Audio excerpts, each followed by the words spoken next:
Hey, what's going on, everyone? Good to see you. Been a while.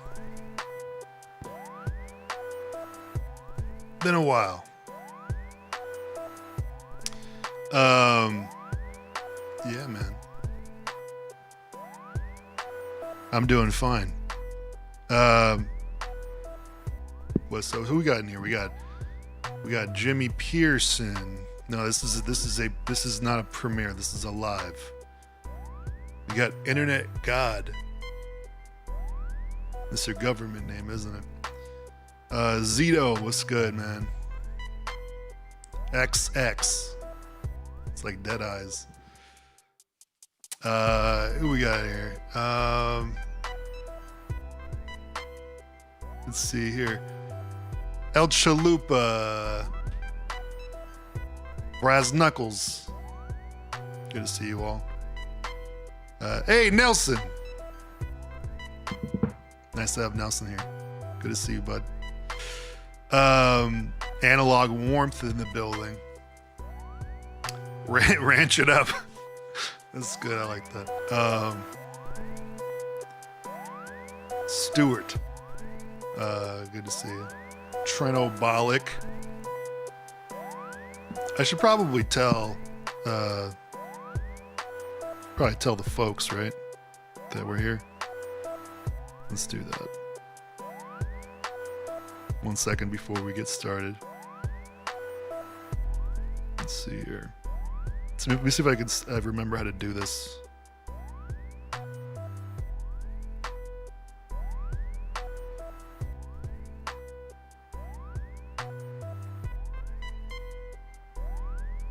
I almost said JMB Live bow instead of now, which probably would have been cooler. UK in the house. Hell yeah. I should also tell my Patreons, the patrons. Good day from down under. Oh man, some people here. Nice to have you all.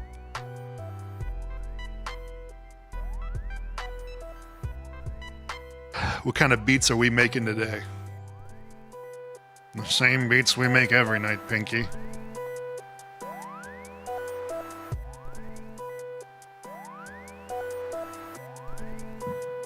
I should probably send this link as a message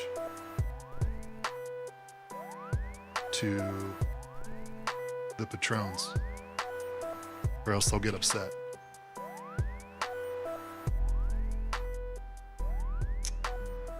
Here.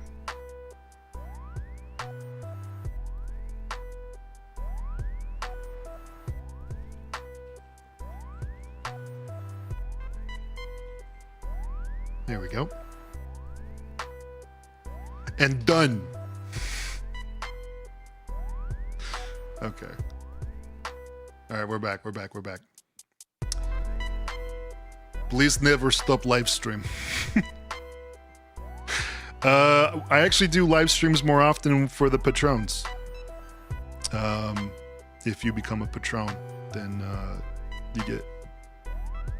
Basically, it's more chill. There's probably like, 30 people in that one. We all just... It's more of a chill out session.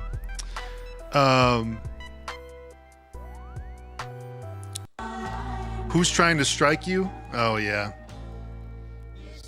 Yeah, you might as well hear it from me. My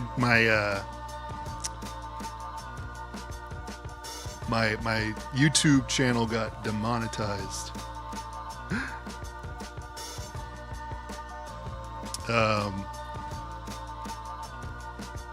So I don't know exactly what happened. I'm very careful to not monetize videos that have samples in them. Very careful. So, not sure what the situation is there, but we'll figure it out.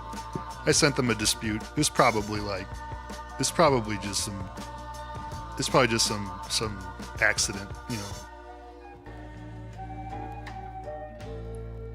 Unless, somebody's trying to hit me for using a James Brown break. You never know nowadays, man. I'm sorry, Clyde Stubblefield.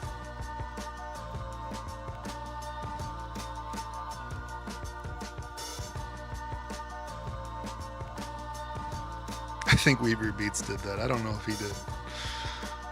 I don't know. I don't see it.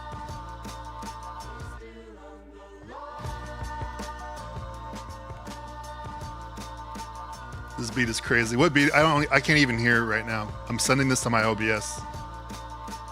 Oh yeah, it's just a series of numbers. I'm good at naming my beats. It's called 1620. It's probably because it's 81 BPM. That's probably why. It's a dingus way to sort your beats out. Bubbly Crew. Yeah, this stream is not sponsored by Bubbly, by the way. I have to do this. I gotta see. They demonetize my channel. So if I'm caught lacking up here with sponsorships, I gotta grip it and rip it. You know what I'm saying?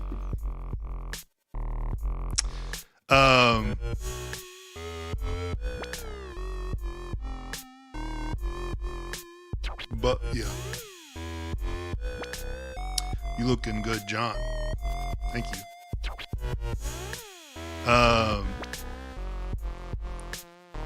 Yeah, I mean, I haven't really spoken about it other than just like with the patrons.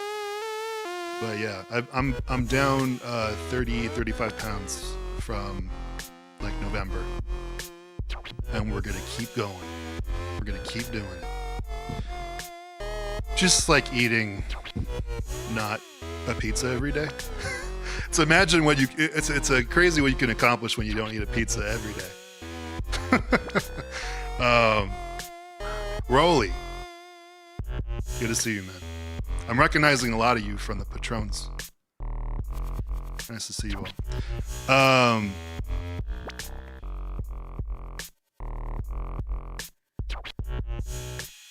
Is this Bowser too?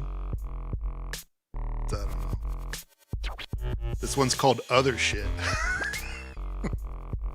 I have to get better. I have to get better at naming things.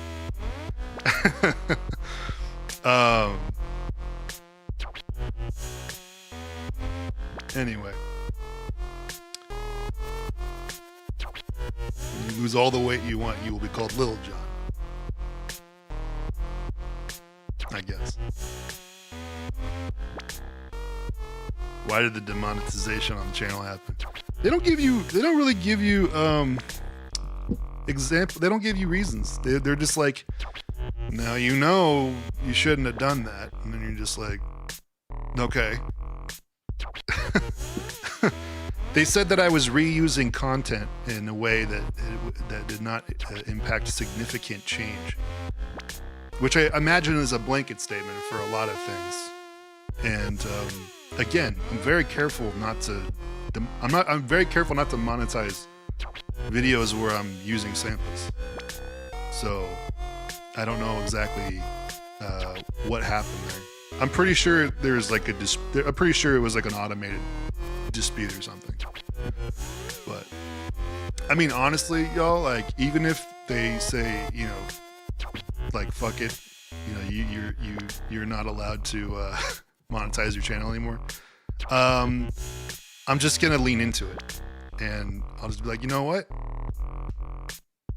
Okay, then I won't monetize, and then I can sample whatever the hell I want, and then the channel will be better for it. So it's kind of a win-win situation, honestly. I mean, if I get to monetize, fine, you know. If I don't, then whatever. I just get to do more stuff. So it's not a big deal. Plus, monetization for music videos or like music related videos and category is terrible.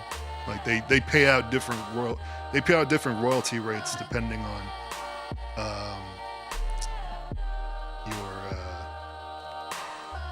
your category. So like finance videos, the ROI on that is like significant, and they pay dirt pennies next to that for music. So it's really regardless, it's not a big deal. What headphones are you using? That's a good question.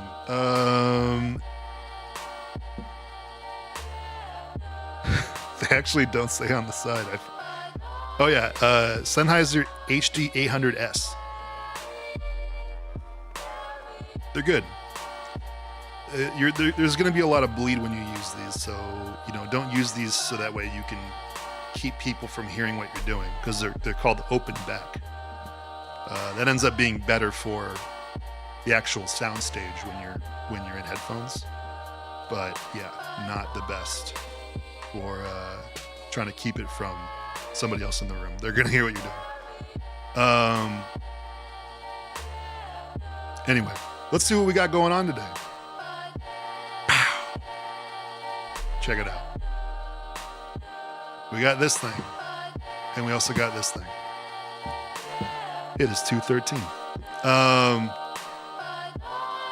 let's see. $1,800 pair. Yeah, they're not cheap.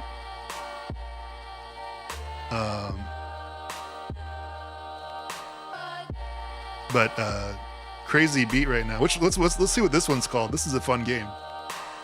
030. None of these have any important names. They're just numbers and bullshit.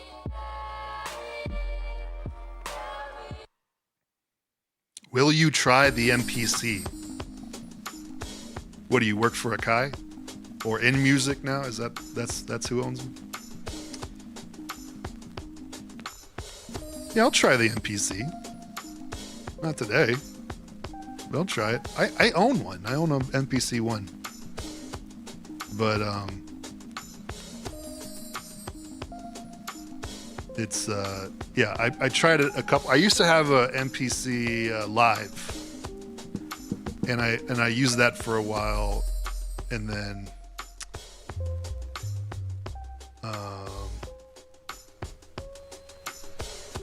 then I realized that I didn't like it. I guess that's it.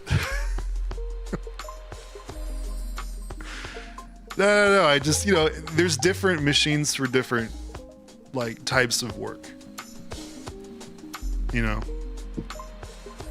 People have different flow states, and people have different ways that they visualize working, and I respect all of that. If the MPC is the most usable to you, then that's the one that you used.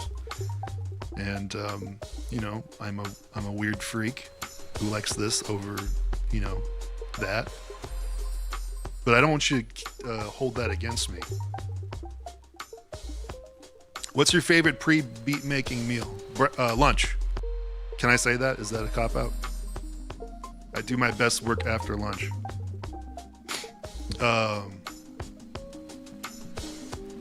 Will you be doing a review of the KO2? No. I'll make a video with it, but I'm not going to review it. And that's because I'm not too concerned with like the specs or anything like that. I kind of don't care about stuff like that. I mean, there's a lot of channels that do that, and they do a really good job. And I feel like I would just be, throwing a coin into a big ocean, trying to manifest a wish.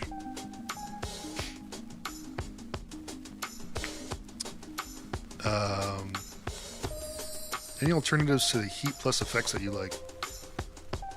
Computer, maybe? There's really nothing like it. We'll go over that today. Will you review my chicken marsala? Yeah, absolutely. Absolutely. Columbus, Ohio, in the building. Nice. School hit the button. Style there, I like it. The Autobahn. Yeah, not really though, because that's just a compressor. That's not really a comparable thing. There's a lot more that can be done on the heat plus effects.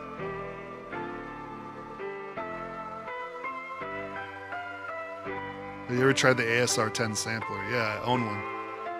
Actually, you know what? I'm lying. I own one and I've never turned it on. I got it in a trade, and I've owned it for 10 years. I've never turned it on. And now the keyboard's all like terrible and dilapidated. And how about SP1200 stream one day? I would love to do that. I still need to take my 1200 to 4-at or somebody who will fix the screen. The screen's completely black.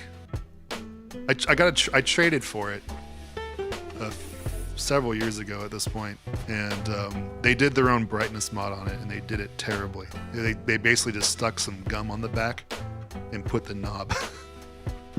And I hit it the wrong way, and it just disconnected. So I need somebody to do it right. Okay. These days, computers are ruling the world. I believe that was the tagline, or that was what they said on the back of the VHS for War Games starring Matthew Broderick. That's a deep cut for any of you who knows that movie. Well,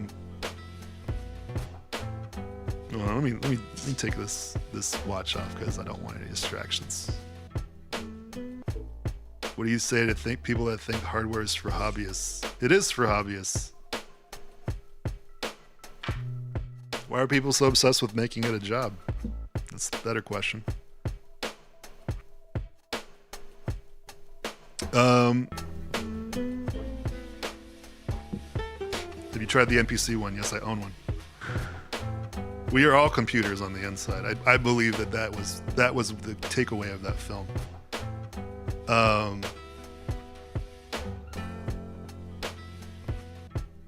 Let's see here. We're gonna turn off. Actually, no, we're not gonna turn off this music just yet. We're gonna start by introducing what's happening right now. Because typically, like when you guys are here, do you have synthesizer? No. I don't think so. I mean, how do you know you have it if you have it? I don't know. Sometimes I see like weird shit, but you know, that's between me and my therapist.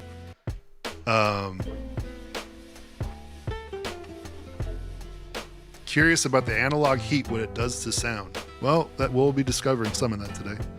So typically I only have the Octatrack with me, and that's, you know, that's enough. But today we're going to be expanding the concept of this setup just a little bit more.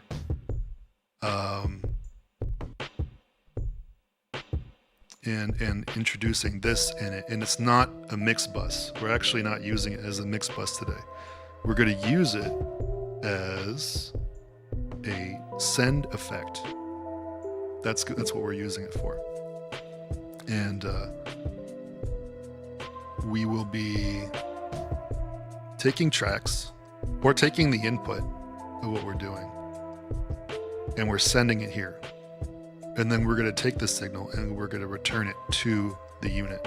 And because this machine is capable of sampling anything in real time, we can actually take stems that we have and we can send them here and bring them back and sample them and then replace them. So we're basically like in real time printing stems and bringing them back in affected. That it's a little heady, so you know we'll just go through it so that way I can show you what I mean. But that's kind of the concept of what we're doing. So you know I'm going to be making something today, and it's, you know, there will not be any sort of shortcuts or anything like that. I'll just be going through the process, and then when it gets to this point,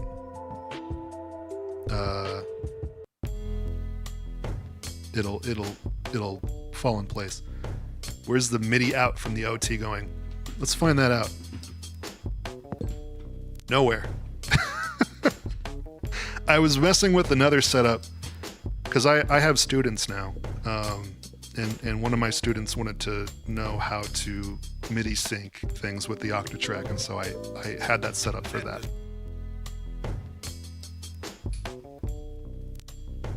But yeah, don't need that anymore. Is this MIDI in going anywhere too? I'm guessing no. Wow, this is a long one. Yeah, no. There you go.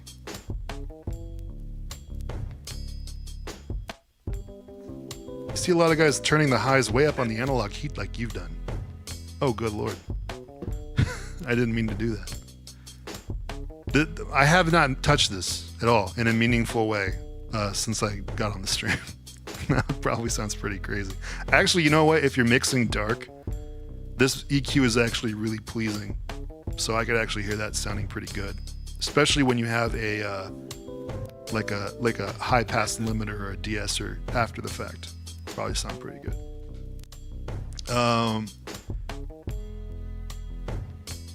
Have you used many outboard effects pedals before? Yeah, I do, but it's more so of a later thing. If I'm going to use it, it's going to be more so after I've made something and I'm just using it to print affected stems. But I started using this around the same time that I started to think about this sort of workflow. So I guess it's lucky. It's lucky. Anyway, so let's get started. Have you ever tried using MIDI controllers with the OT? I kind of don't like it, simply because I like the CC controlling, but I don't like the note implementation. It's too rigid. Can't do any strums. You can only do 4 notes at a time. It's got some limitations there. Okay, so let's cut the music here.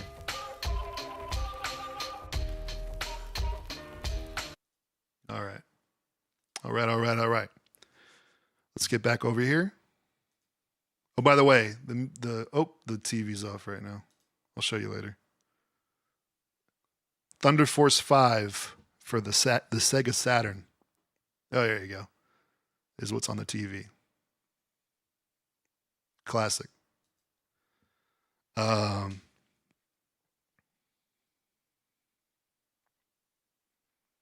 We doing any CC automation on the Octatrack today?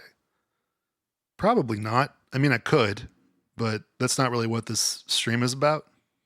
I do have a kind of a CC trick that I dropped in the Octatrack form or the Electronauts forms for Octatrack tips and tricks about how to get any synth with pitch bend to basically sound like a tape warble, lo-fi tape warble effect without using any audio effects. If it fits in here somewhere today, I mean, we can do it. Although I did just throw all of my MIDI cables out the window, so I don't know. Maybe next time. And if you're curious about that, I wrote a pretty detailed description there. You just go over there and check it out. So let's get started. I have 1, 2, 3, 4, 5, 6, 7, 8 tracks. And this means that they can be, please align them. Oh my God. Sorry, bud, I am not your savior.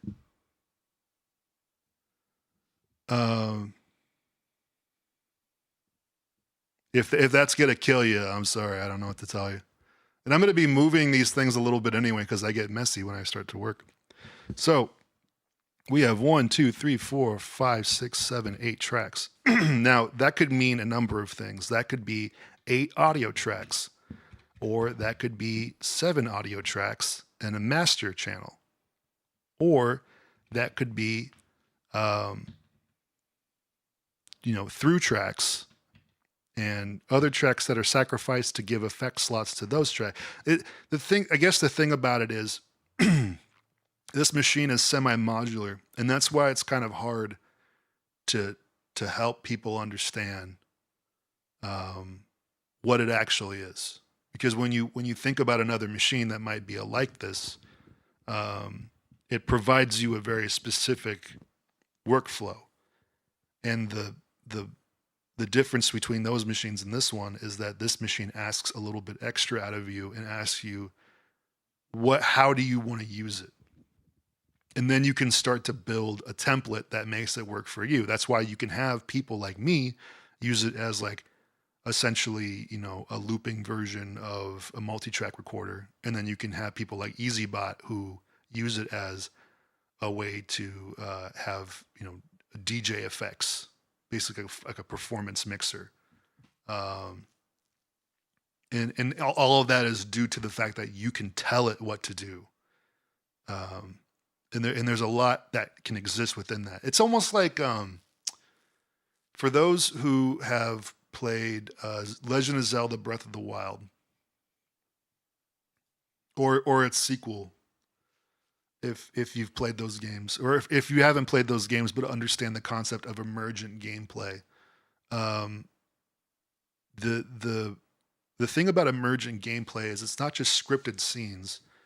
They've created a world, and they've created enemy AI, but they've also created AI against other AI. So you have other enemies and they interact with each other. And then you have, the physics of the world, like how fire works and how everything interacts with fire and lightning and rain. And then you have basically the sandbox that you can play around with how all of these elements interact. It's different from a regular video game where your choices are, do you jump or not jump? Do you go to the left or go to the right or back up? There's just a lot more going on. That's called emergent gameplay. And that's what I like in the Octatrack too. It's kind of the difference between running right and jumping and something like Breath of the Wild. So that's kind of how I think about it. Typically on the show, if some of you watch, I turn all of these into audio tracks. So I basically use it as an 8-track audio recorder. There's more that can be done with it in different ways, but this is kind of how I use it because this is how I like to work on it. Some people don't even like to make beats on it; they like to facilitate through it. But I like to make everything contained. So first track, I have to make a decision, and I'm going to upload a drum break here. Go through my breaks. This is a breaks collection of like almost 1,000 drum breaks, and it's basically well, I should probably turn that down a little bit.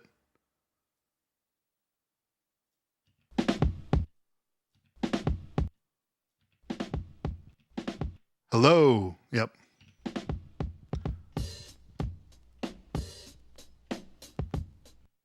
So I have this collection of breaks that I got from, a torrent like a long time ago. Do you only go live on YouTube? At this point, yeah, and I do regular or semi-regular streams to my Patreon subscribers, and they're very chill. Instead of, I don't even know how many people are in the room right now because I turned off the numbers, so I don't have to think about it.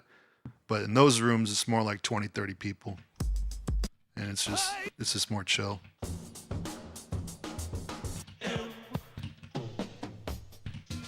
And I'm just going through here. These are alphabetized, so I always pick from the beginning half of the alphabet. So let's just scoot down here.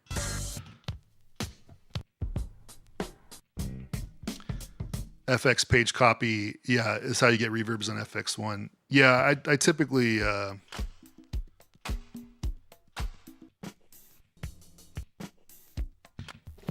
don't do that because I don't want it to mess up.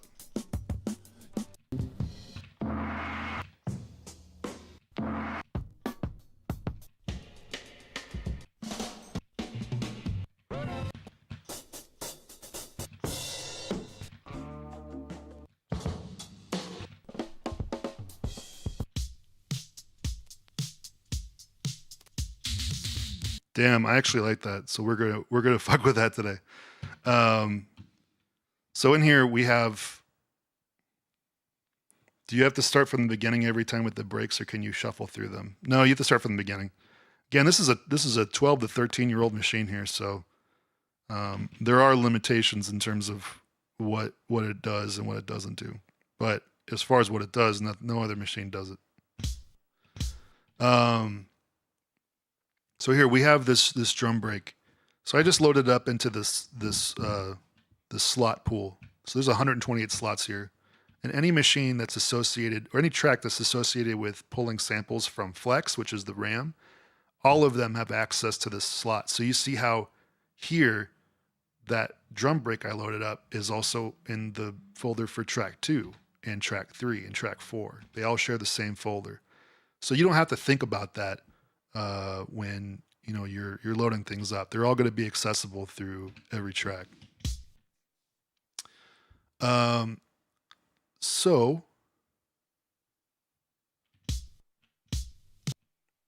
let's start chopping this up.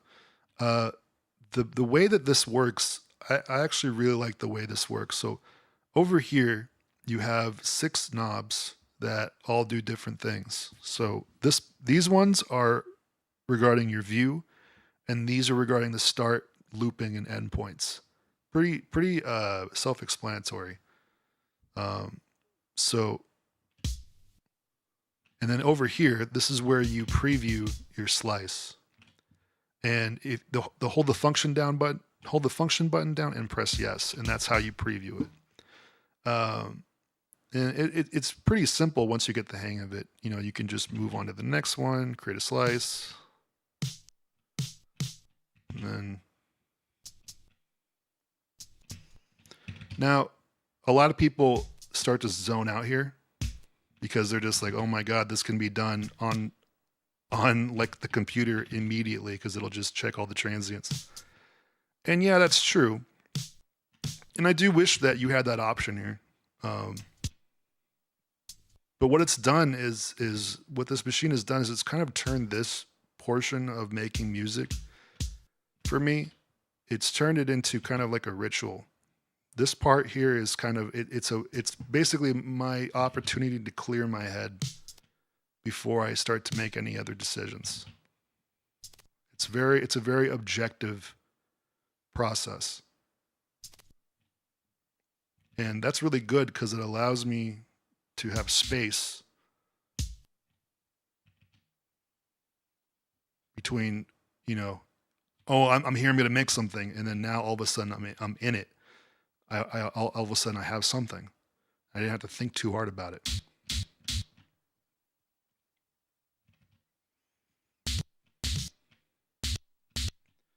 Now I'm getting these little like parts of the drum roll. I'm probably not going to use these, but who knows? I might. A meditation almost. No, I actually, I would go that far. I'd say it's a meditation. I kind of want to create, I kind of want to create a movement that's like anti-hurry, you know? Like everyone's so concerned about consolidating their process and making it more optimized, and you know, I can sit down and make this thing in like 10 minutes. And I feel like I want to do the opposite of that. I actually I want to take 4 hours to make something. You know, that's kind of where my mind's at. Because you're gonna learn the same amount whether or not you take 4 hours or 10 minutes. You just gotta have to make, you know, what's 24 beats opposed to one.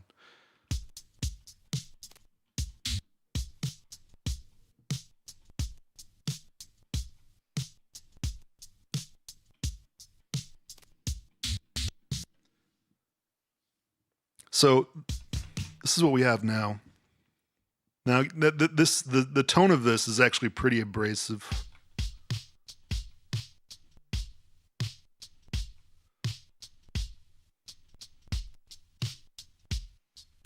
So what I did right there is I just kind of took the rate, which is the playback speed, and I just slowed down.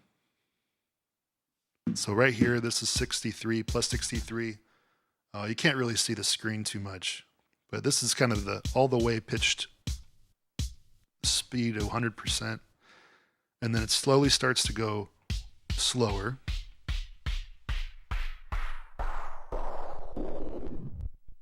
And then in the middle point, it hits 0. So now you can't hear jack shit. And then you keep turning left and you go into the negatives. And what we have here is we have the reverse.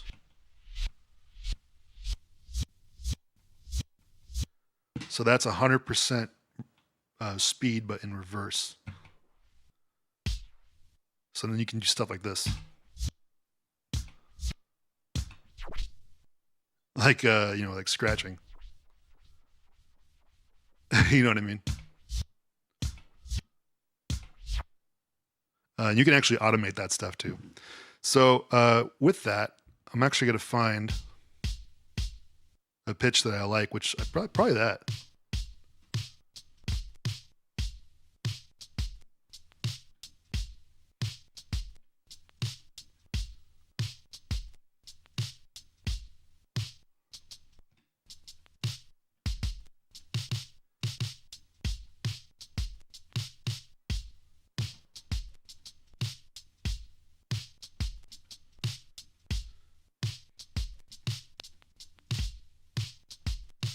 How do you stop your ear from getting tired? You just don't listen to things very loud.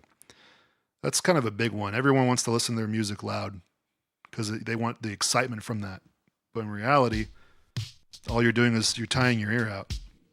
It's actually one of the first things I learned from Daddy Kev, who, if you don't know, he's an audio legend.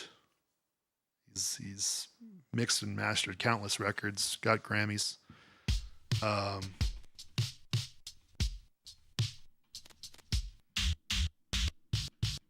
This is boring. Good.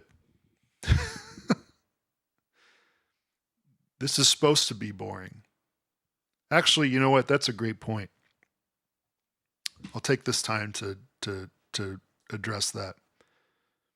You need to be bored in order to make music. You cannot be stimulated all the time and get good ideas. It just won't work. That's why your best ideas come in the shower. That's why your greatest ideas for songs or lyrics come while you're at school or you're at work. And it's why once you get home, you can't do anything because you're overstimulated yourself. And that's really the secret. If somebody feels like they can't, get their mind together to do something, it's not that you don't have time, that you don't waste time. You probably spend 8 hours on Instagram and you can't make a goddamn beat. And it's because you're on Instagram. You need to learn how to be bored. Because if you're not bored, then you can't create. So if this is boring, this is more of a decent look at how actual music is made than anything that you've seen that didn't make you bored. And through the boredom, that's where you find the really good ideas, man. I pray that you become bored.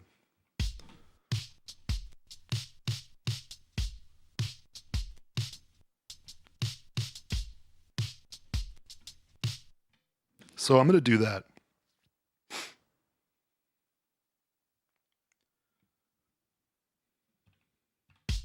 So here we have the, and I'm going to take this tempo down. Usually I do double time, but because for the sake of working with other machines, I'm gonna start doing normal BPMs because it does affect how the Octatrack plays with other machines. And we're gonna take off that time stretch. I thought we took off that. Nope. Yeah, we did. Oh, it just sounds like that. Whoa, crazy.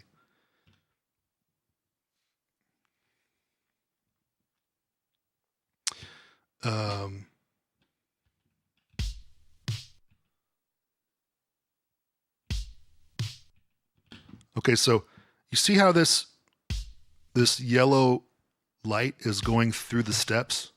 You got the 16 steps here, so that's the playhead. And we're going 1, 2, 3, 4. That's the count.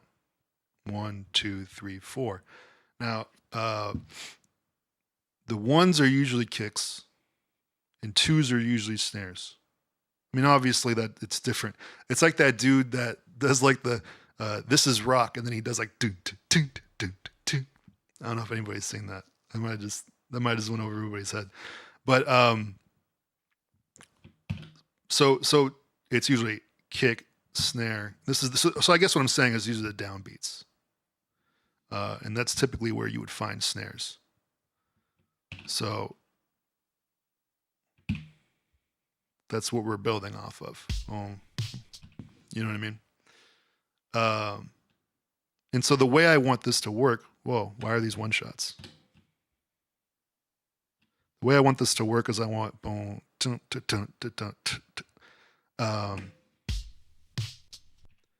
so I know right here, I want that to be the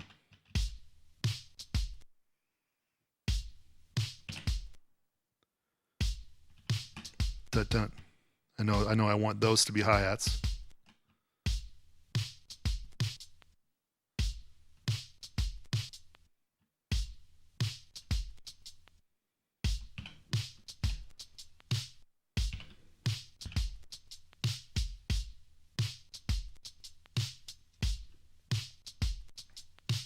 So that's kind of the pattern that I want. It's not exactly the vibe I want or the feeling that I want, but that's kind of where I want it. And that's important to kind of create a rough before you kind of go in and start to make it yours, I guess, in terms of the rhythm. So, in a computer, you can just take you can just turn off a grid, right? And then you can start to like drag notes wherever you want if you want things a little bit off. Here, you just hold down a button and you just micro shift this way and that way.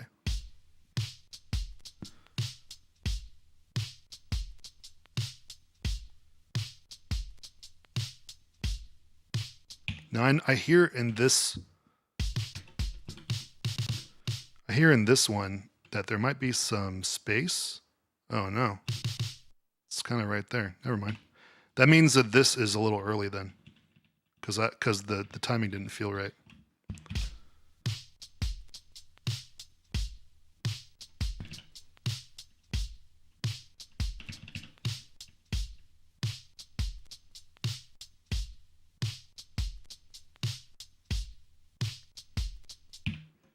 And I'm going to replace this hi-hat with that one because this one kind of had like a little bit extra going on. I didn't want that.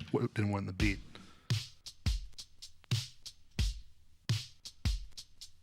So this is kind of where I want to build off of. I'm going to make some changes here because I don't want this to be the drums necessarily. I want to take from the essence of this and then build on it.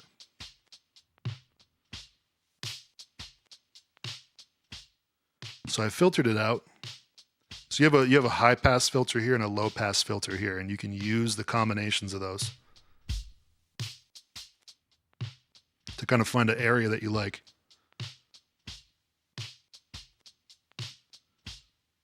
And then I'm going to drive the distortion.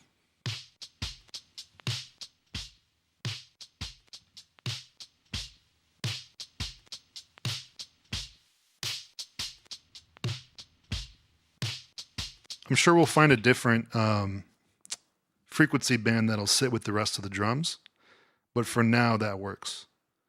And then we're going to turn on ping pong looping. Let's just see if that kind of fills in the gaps here without it sounding a little or like too weird. Can you copy the micro shifts across different pads? The timing can be locked across different tracks. I don't know if it's locked, but yeah, you can. If you copy and paste any track, it'll copy everything about it.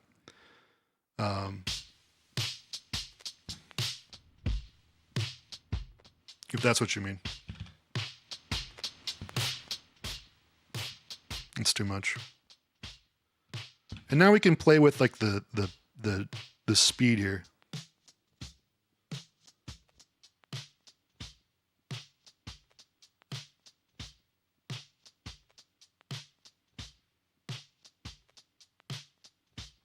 So I'm happy with that for now. And what we're going to do here is we're going to take this loop and we're going to take it to a different part. And what that means is the Octatrack is kind of different in the way of how it organizes their things. So instead of a project just having all one architecture, projects are all encompassing here too within, like the set group of folders. But instead of it just being like a free-for-all or an architecture that you can't see, the Octatrack is split up from there within the pattern the project into patterns and parts. Doesn't help that they all start with the letter P. So parts are where, let me show you. Parts are, in terms of where all the information is stored, parts are where the sample that's being loaded into this track, the default sample, that's part of the part. All of these settings, the attack and decay of the envelope, the settings on the effects, all of that is part of the part. What these tracks are, either holding a sample or being like a through track or something like that, that's part of the part. Everything except for the pattern information. So everything except for this and anything that is associated with these pads, any changes that you would make to anything, those are part of the pattern. Everything else is part of the part. And it's kind of hard to get your head around at first. But once you realize this actually opens up the machine in a lot of ways. And once you realize that there are 4 parts in a project, that's a big deal. Because what I could do, actually a great example would be EasyBot did a video where he put on part 1 a TR-808, a TR-909, a TR-707, a TR-606. And then he had the same pattern playing, and he flipped on the fly between these 4 drum machines. And the pattern was the same, but the drum machine became completely different. And that's a great way of explaining what parts are. It's all of the information except for the notation. And when you realize that they can flip back and forth at will and that they can have completely different things on them, this is a big deal. So I'm going to copy this part and I'm going to paste it here on part 2. So we're actually going to take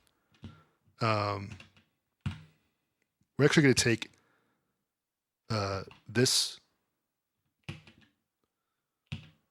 We're going to take this pattern and we're going to move it over somewhere where we can't bother it. And we're going to paste it here. Now, mind you, we're in a new part. I guess I didn't copy it, paste it then, huh? It's okay. So over here, we didn't turn slice mode on. And we didn't have any of this stuff set up. I'm showing you this now because I guess I didn't copy it over, but that's fine. But again, that's the pattern information, and the part information is everything else, so I have to do it again.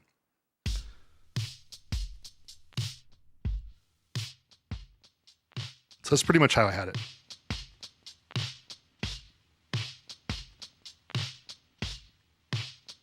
Now that we have that there, now we can build on this. So I'm actually going to use this part to create the drums.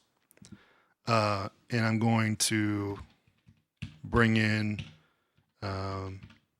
some one-shots. I'm going to bring in a kick.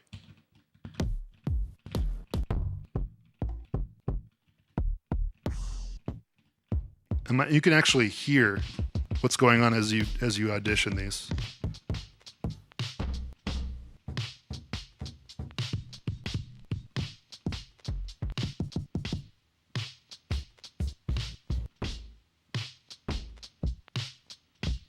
I'm gonna use that one. And then as far as snares go,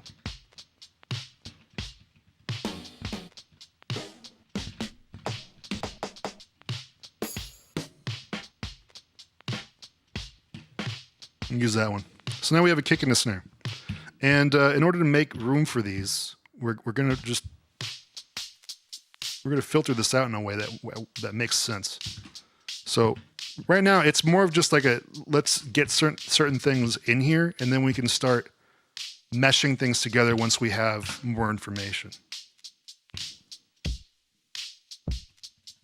So we're lining up these kick one shots with the drum loop.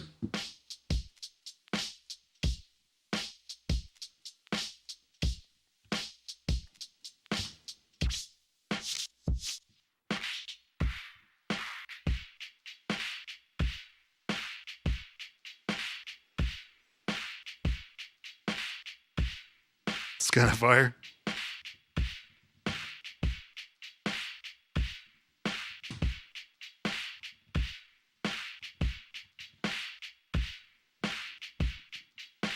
See, and I wouldn't have found that if it wasn't for the fact that I just brought things in here and started messing with them.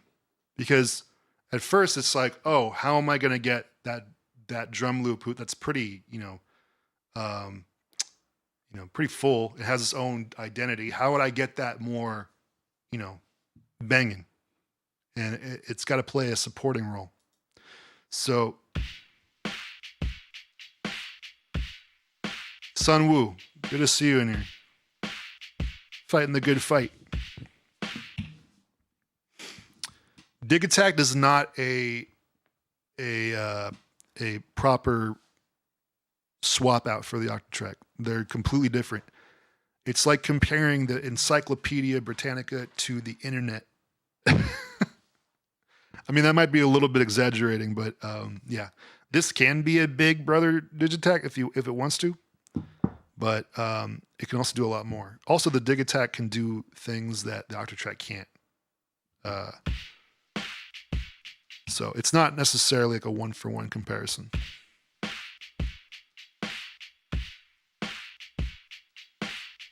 So I'm actually going to keep that. I like how trashy that sounds. It sounds really good to me. And I think if anything, I'm gonna copy this track and I'm gonna paste it on track 4. I'm gonna bring in the same, and I'm gonna bring in the same sample here, but I'm gonna affect this differently.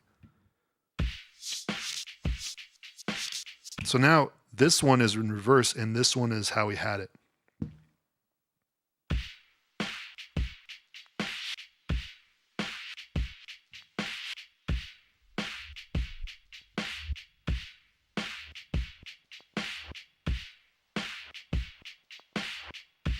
You see how they're kind of, this one's kind of doing this thing?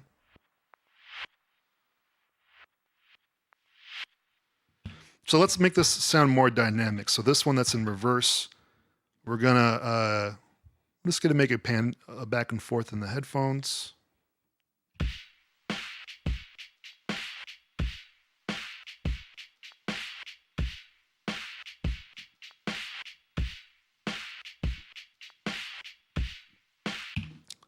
And then we're going to put this one, this original drum loop, and we're going to put some delay on it. Just like a shorthand delay. So not that.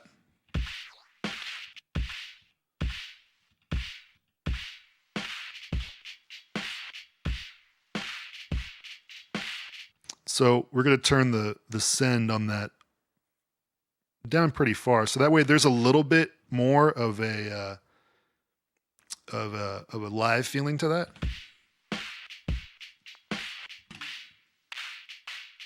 Because this is what happened when you turn the delay all the way up. I'm just turning the delay down.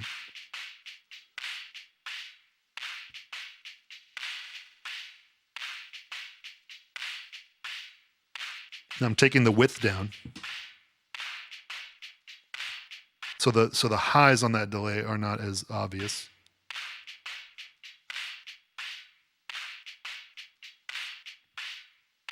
And we're actually going to go in here and we're going to turn ping pong looping on in terms of the left and the right.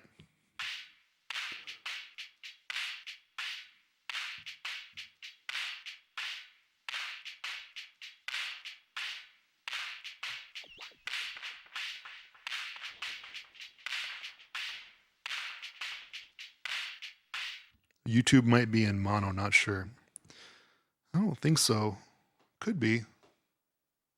Let me check here.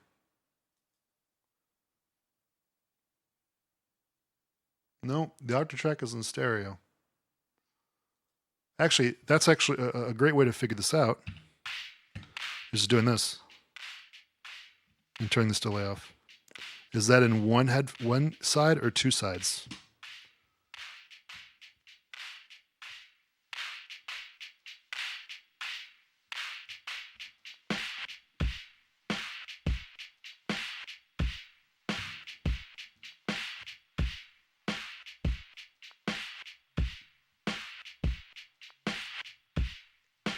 And in order to make this more alive, we're actually going to put a delay on the snare too. Oh, this is the kick, and I accidentally made the pattern better with delays on the kick. It's better.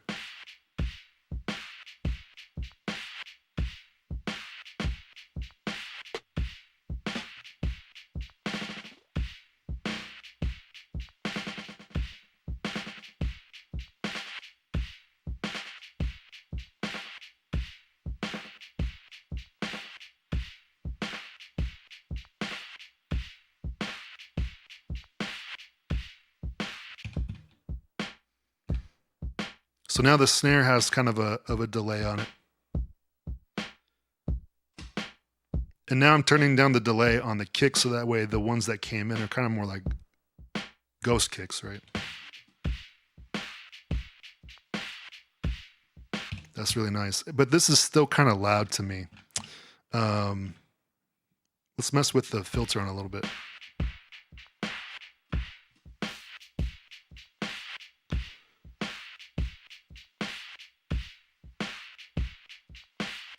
No, it's got a vibe. I mean, I know that it's kind of it's kind of the the the harshness in like the 1K to 3K area on that original loop is a little bit loud, but if I take it down it loses something. So I think what I'm going to do is I'm going to resample these drums all for one track, and then I'm going to take the EQ that's in here and I'm just turn that down a little bit because the way it's glued together, um, it sounds too good to remove that.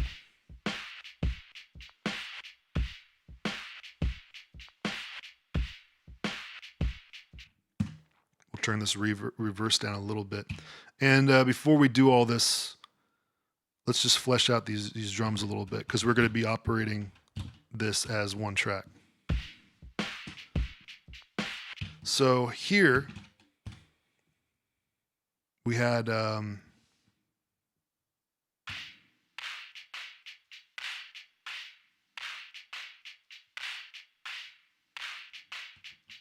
we're to delete these.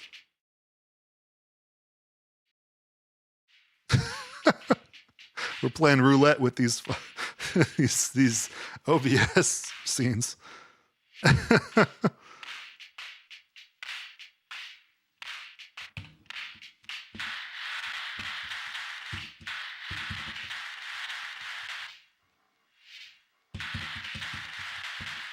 I kind of like how like industrial that sounds.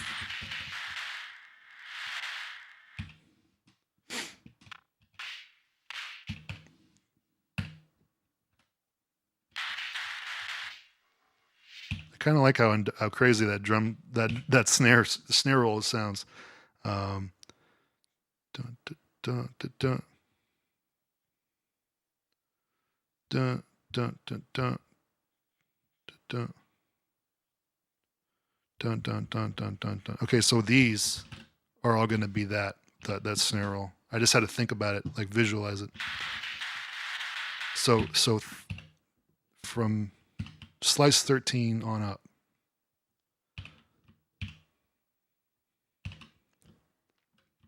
And again, this is kind of a tracker way of working if anybody's worked with trackers. It's not necessarily a well-known workflow for hip-hop stuff, but I don't know. I find it really intuitive.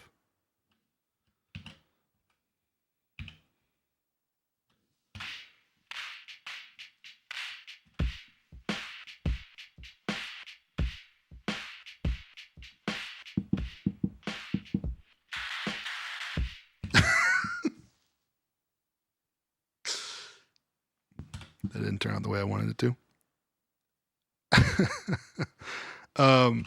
What we can do to break this up is we're going to pan these. So like one tom or one snare will be left, one snare will be right, just like not all the way, just like a little bit.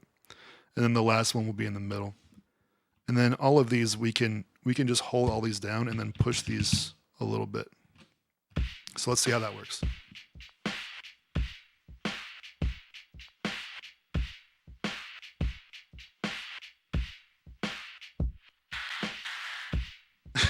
Oh, it sounds like butt cheeks. I wonder if I can. What happens when I make them less of a high pass filtered thing and make them more mid or low? I'm really just trying to justify this movement right here. We'll see what works.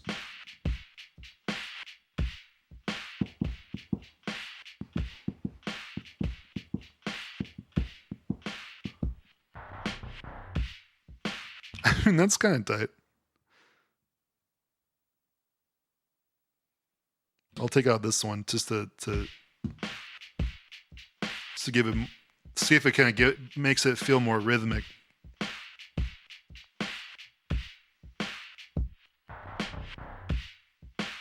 I mean, it's kind of heavy. I kind of dig it.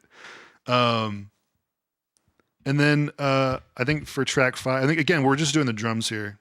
I want to bring in like a tambourine or something.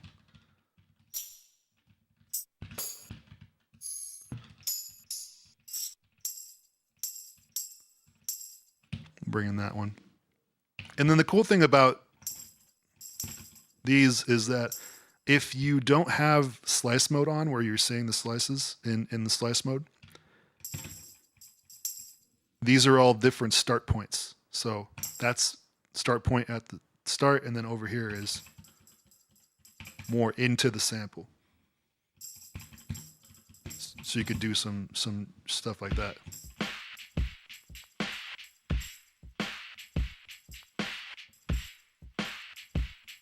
It's fire. I'm gonna record that.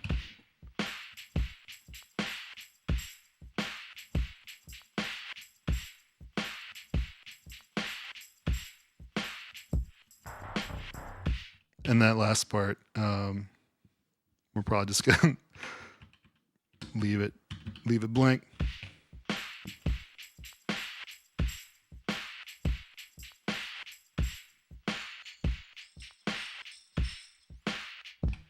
And then to make a difference between each time I re-trigger that tambourine, I'm just going to bring up the attack a little bit so you just hear a little bit of silence.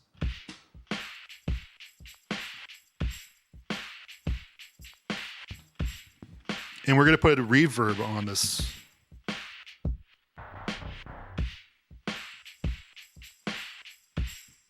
And we're going to take out the highs of that reverb.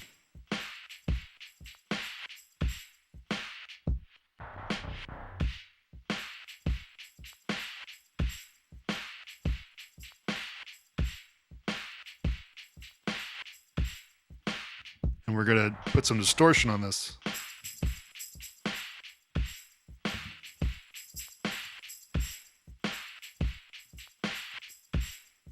And let's say I didn't like that sample because it's a little sparkly.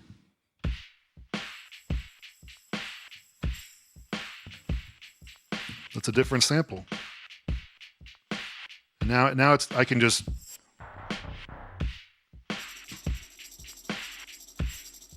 oh shit, that's kind of fire.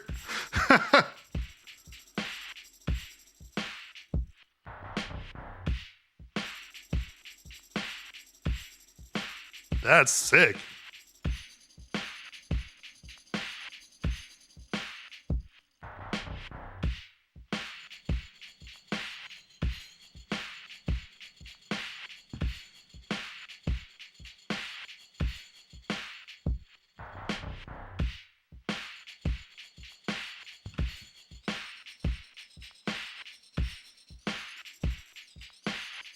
I'm trying to find the right speed that makes this sound good.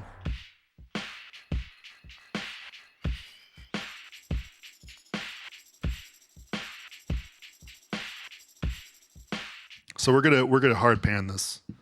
We're gonna hard pan it around. I like doing this where you have auto pan instead of like hard panning in one area and committing. I just just do this.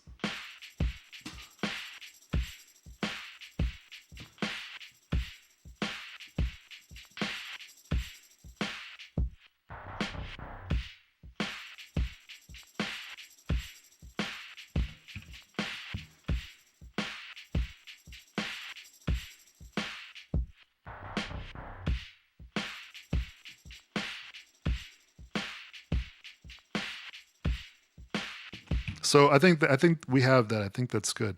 So I'm going to create a pattern here where we have that. Oh, I'm sorry, pattern where we have that that tambourine, and then a pattern when we don't. Excuse me. So I can just clear this tambourine here by holding function and pressing clear, which is also the play button.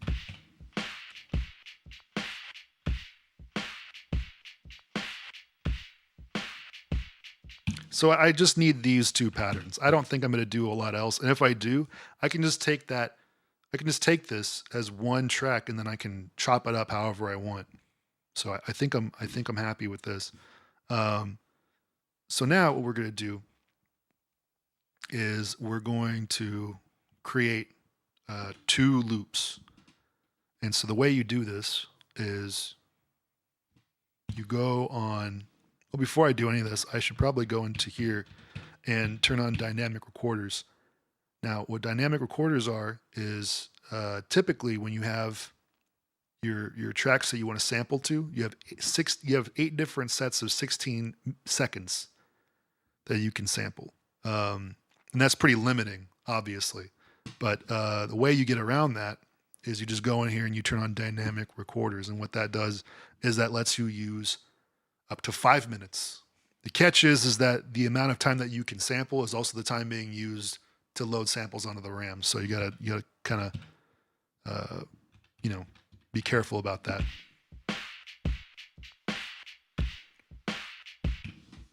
So what I want to do is I want to take one of those bits that you can record audio to, the way you sample in, and we're gonna create a way so that way it automatically records as soon as I press play on this pattern. So what I'm going to do is I'm going to go in here and I'm going to set down. It's called a recording trig, and I want to sample internally. I don't want to sample these inputs. I just want to sample what's happening internally. So I turn that down. I turn that there. And because I held down function before I push this trig, that means this is going to be a one shot. So it's not going to constantly record over itself, which is important. I just want it to record one time.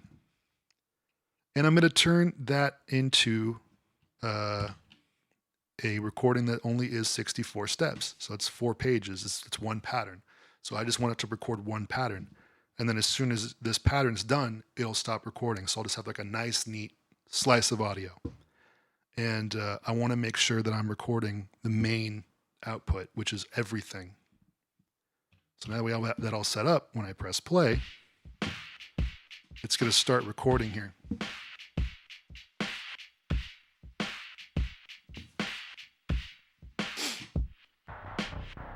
And then it just stopped recording. So because I did all that, it's going to be easy for me to save. So now I just go in here and it says edit this recording. And now I have here a recording of my pattern. Now this isn't the pattern being played. This is the recording of that pattern. So I'm just going to go in here and I'm going to save this recording as drums.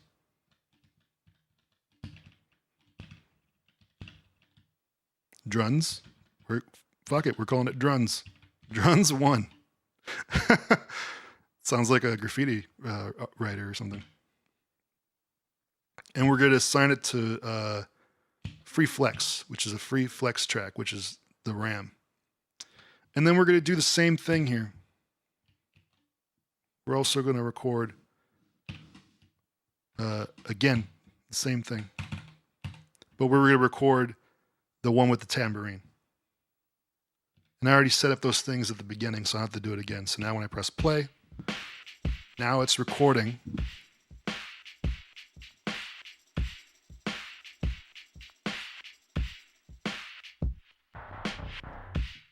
And now I have the recording with the tambourine.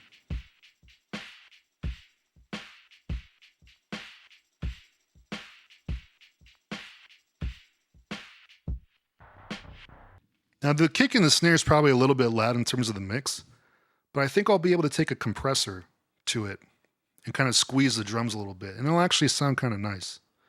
So we're going to save and assign this one, and we're calling this, because I commit, we're calling this Druns 2.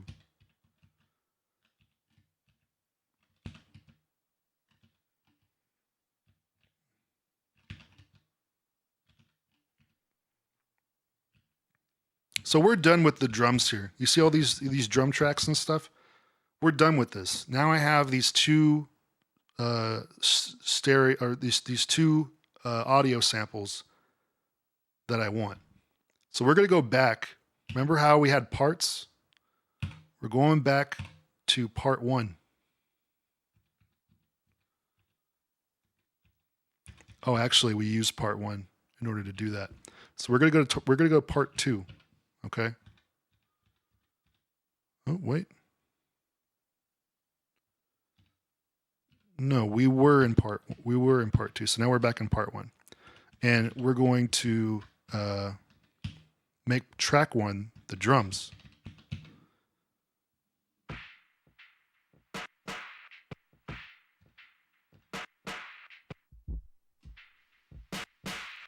And the reason why it's stuttering like that is because we still have everything set from the what do you call it? From the first time that I chopped up the drum loop. So we're gonna turn time stretch back on because it's the same tempo, so whatever. And then we're gonna take off this filter, no distortion, and see. Oh, crazy! It's a different time. I just have to change that. Oh, it is 86. Oh, there we go.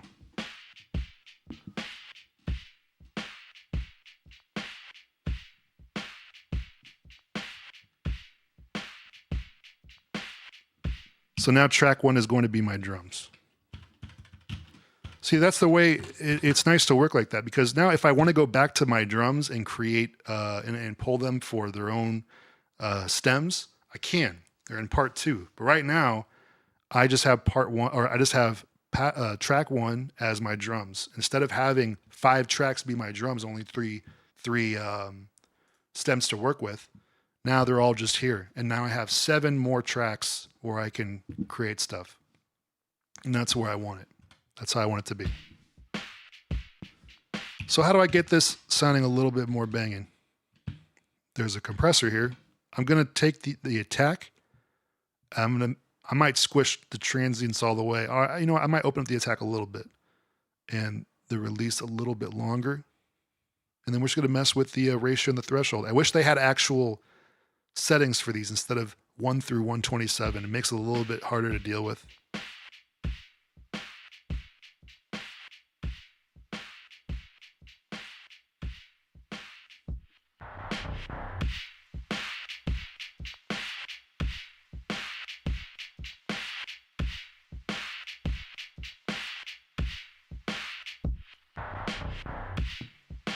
So again, that's the drum loop with compression. So now I want to take the second track and I want to EQ some of the stuff out.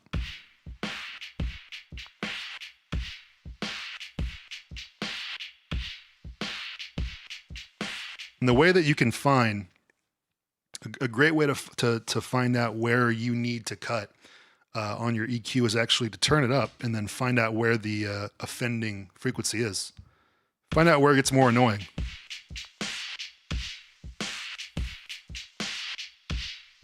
It's right there, so I'm going to cut that.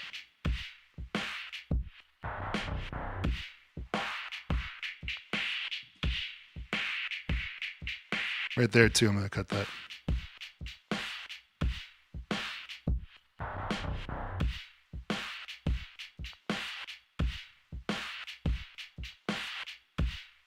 So I'm pretty happy with that. And now I have an opportunity to use the rest of these for different purposes. We're going to start recording some stuff in here. And I need to turn this up.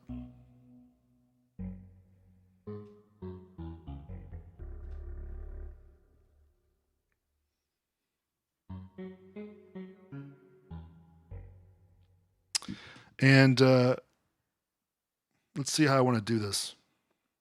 Actually, I can show you right now how these work together. These two. So we're going to choose one of these tracks to become the through track.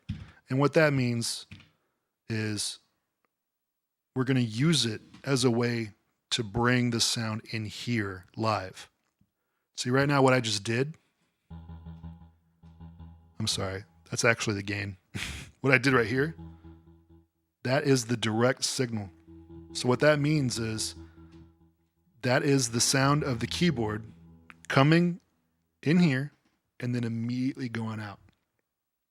It's not actually going into any of this architecture. It's not actually going into the machine. So I can't affect the machine at all. It's literally just, this is the dry signal of what's being brought in here. That's it. So if I want to actually route things that come in here out, or route them inward so that way I can affect them, I have to create what's called a through track. And I'm going to turn this signal, I'm going to turn that all the way down.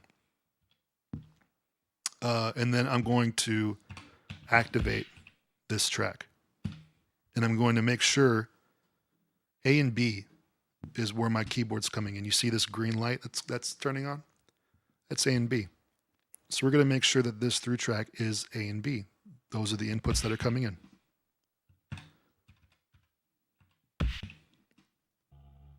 So now I can hear it.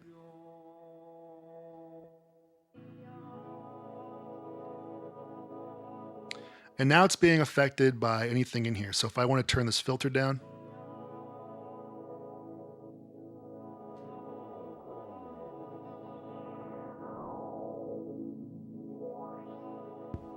see, now the sound is coming in here, and now it's being affected by here.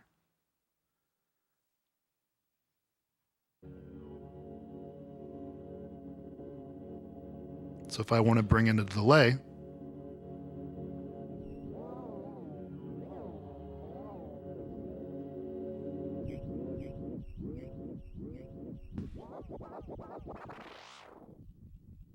I can affect it. So the way that I'm going to use this is I'm actually not going to use these effects at all. I'm going to do some routing here. And I'm going to send this through track, which now houses my keyboard that's coming in, right? I'm going to send this to the analog heat plus effects. Okay?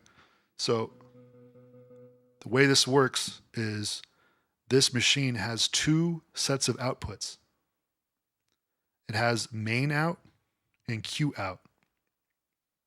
Now, main out is pretty self-explanatory. That's how you're hearing what we're playing right now. Q out has a few different ways that you can work it. So Q out is essentially, if you want to use this as a DJ tool, you can set up something so that way you're monitoring the Q out. And then you send tracks to the Q out so that way you can line them up before the rest of the audience hears them. Or in here, you have this sort of mix between main out and Q out. So that way you can hear both of them, or one of them, or the other one of them if you want. But in studio, that doesn't really do a lot for you. So they actually implemented a mode called studio mode, where you can actually send each of these tracks independently in different varying volumes to the main out and the Q out at the same time. And that's nice because then you can have two sets of stereo outputs. You could put all tracks 1 through 4 might be drums through one out, and bass, keys, effects through a second out, and you could have like a little bit of a 4-track mix. The way that we're going to use it is we're going to take this input and we're going to send it to the Q out, and it's going to come in here, and then it's going to come back in here, and we're going to bring it onto the input C and D, which is the stereo inputs that we're not using. So the way that we do that is I have this machine set up so that way whenever you send a track to the Q out, it mutes the signal going to the main out. So you don't have double. So let's just say you're going to hear both of these, right? We can actually cut it off to the main out, send it to the Q out, and then when it comes back in, it's like nothing happened. So let's do that. We're going to hold Q and we're going to press track 8. So now you see this one's blinking. That means that it's being sent to the Q out. And now as I play the keyboard, you start to see the signal come on. So if I bring this mix, the direct up for C and D, you're hearing the affected sound.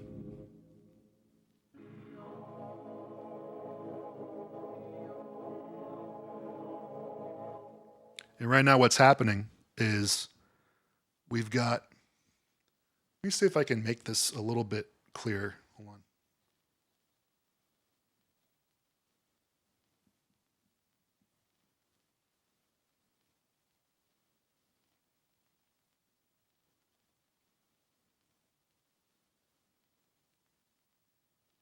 I don't know if that did anything, but at least you can see a little bit more now. This is my weakest camera, by the way. So we have here, I can just explain it to you, but we have 8 different components here in the analog effects chain. We have bits, which is kind of like a bit rate sound reduction rate. We have heat, which is the distortion. We have warble, which is where you're hearing the tape hiss from and like the pitch wobbling. We have compression, which is not on currently. Bass monoing, which is really good for stereo mixes. Chorus, delay, and reverb. You guys know what those are.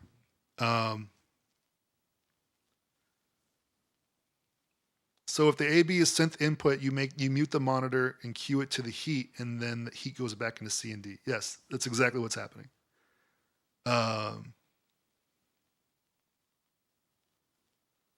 So let me make the heat inactive. Now the sound is lower, but it's clean. And now that's with everything on. So let's go through here. Let's actually turn this other stuff off. Actually, most of it's off already. So bits. That has the sound rate and the bit rate on. So this is sound rate.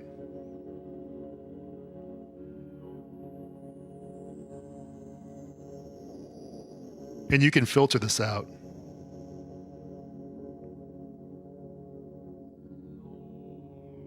And then you can really destroy it, and the high frequencies won't mess with you too much.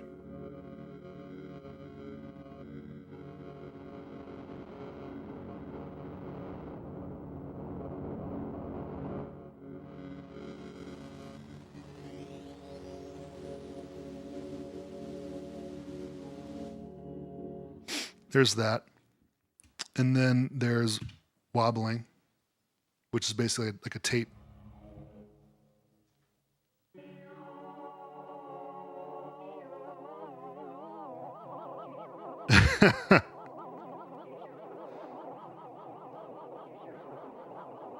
And then there's a noise level too. But it can get pretty loud. But let's just say we just make it a little bit.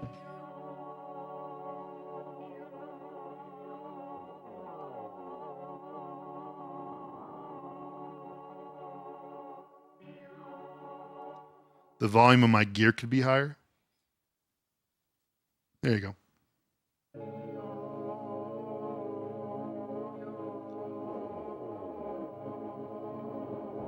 So there's that. Let's turn that back off.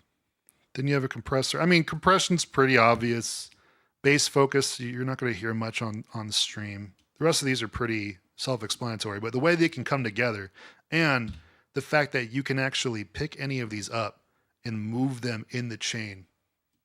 It's like, you can't see it on the screen, but this is actually bits, and I'm moving bits in between heat and wobble. And you can actually create your own chain of events, which is actually really helpful. So let's, we're actually not going to record with that right now. We're actually going to bring it back to how we had it. That was just the example. But for this instance, I'm going to record straight into the Octatrack.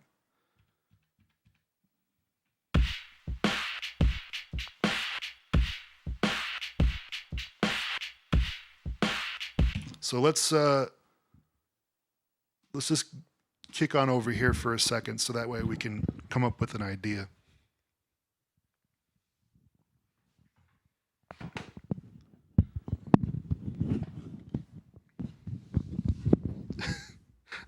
The mic noises always kill me. So right now in front of me I have the Prophet XL. I like this keyboard a lot.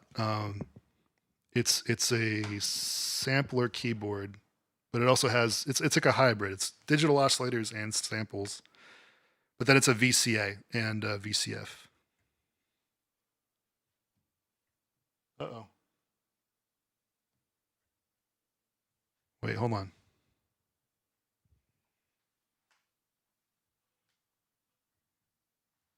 Did I mess with something here?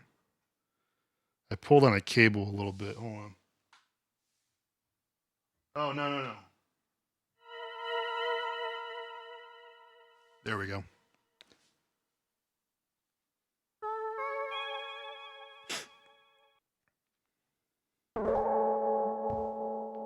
Let me actually turn this down my headphones for a second.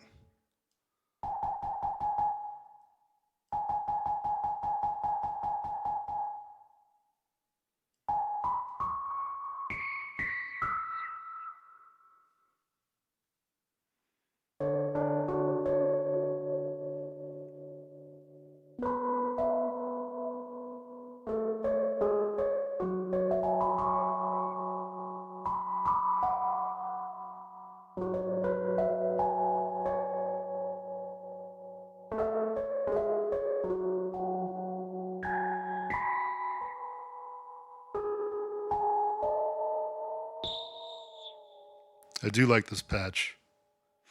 I've been spending a lot of time creating patches on this thing.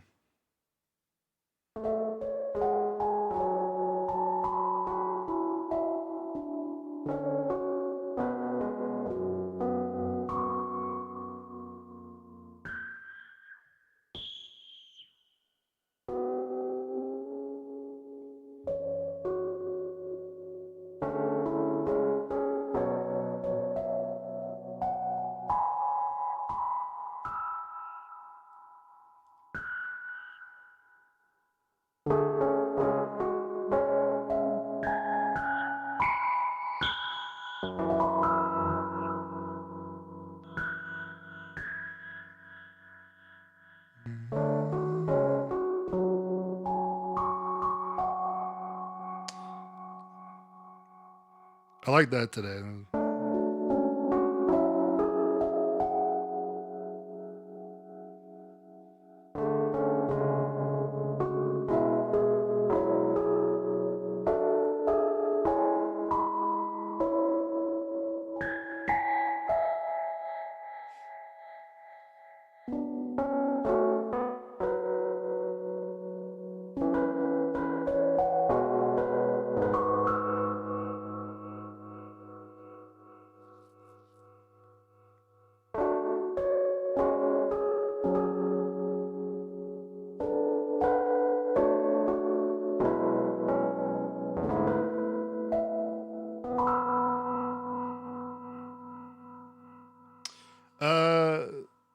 Let's record something like that. I'm going to I'm just gonna record it and then I can chop it up later. So I don't think I have anything on that recording one buffer that I'm gonna miss.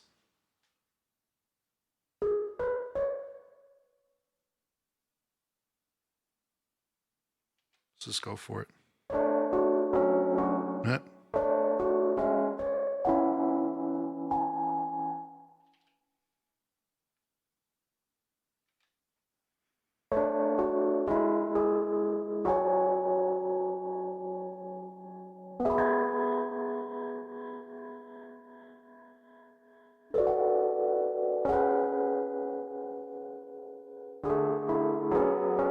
Yep.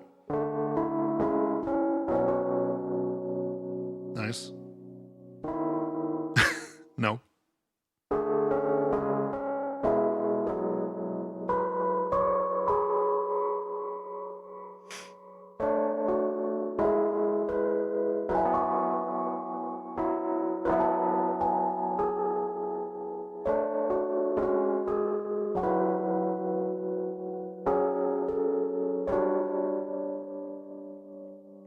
No, we're not going there. It'd be funny though.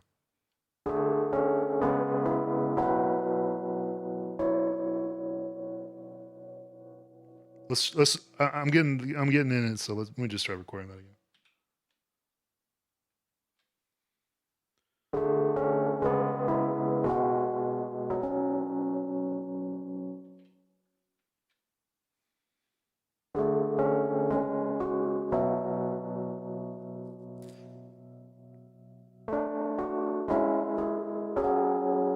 Ooh, there you go.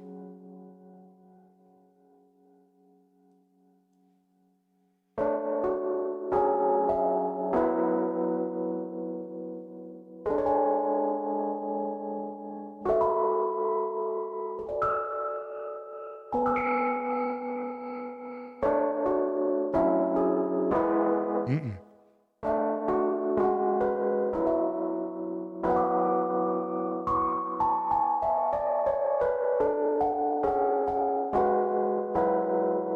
I think I got it. I'm just wasting time.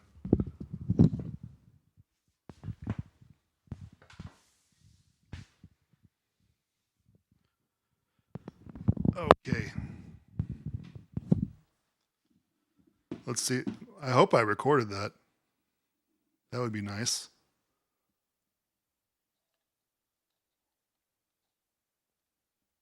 Okay. So let's go in here.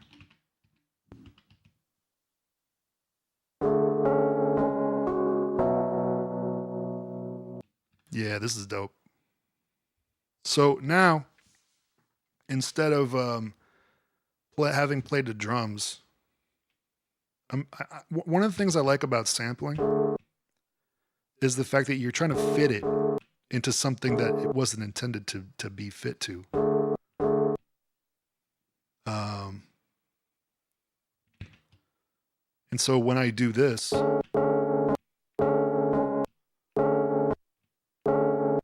it makes it so that way I'm kind of retrofitting it to a beat. So it's like I found it on a jazz record, you know. You kind of get that feeling still.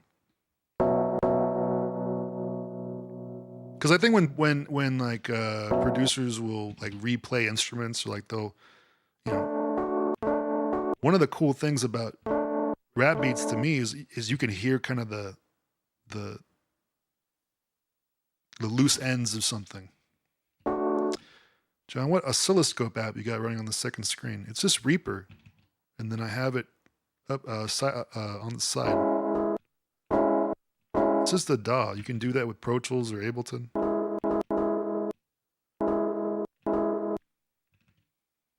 Actually, I'm kind of surprised I haven't seen more people ape that shit. I need to see some other producers be making beats on Twitter and shit using that.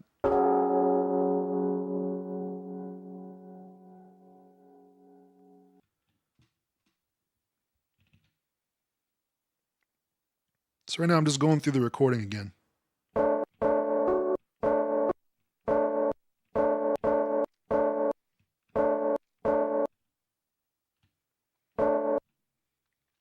And I'm just I'm treating it like another space and time.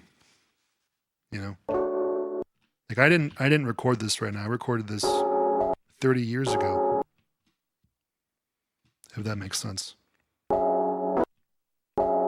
This wasn't even me.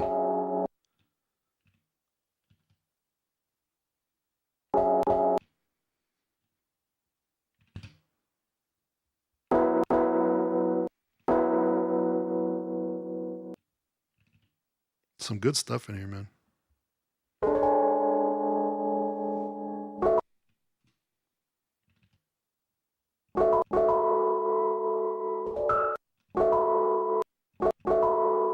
This is live. Live.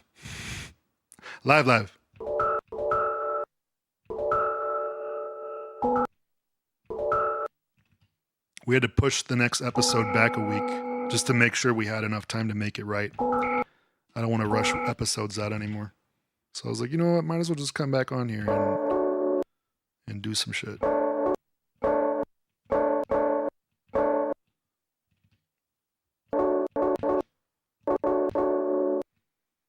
Well, that's what sampling. I mean, that's what like sampling other people's records is like if you're too unified with your approach between the source material or what's supposed to sound like source material and the end result, then you're going to miss something along the way.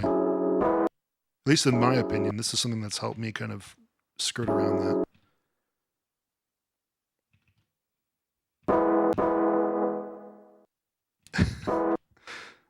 Okay.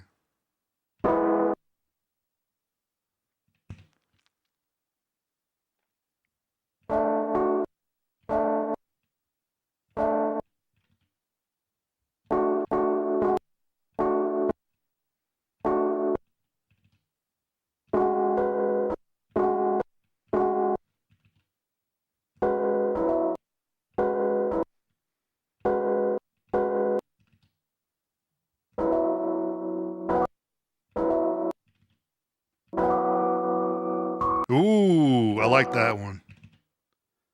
It's got some emotion to it. And then this descending, yeah, this is what I wanted. I wanted up until here. Because this is good stuff.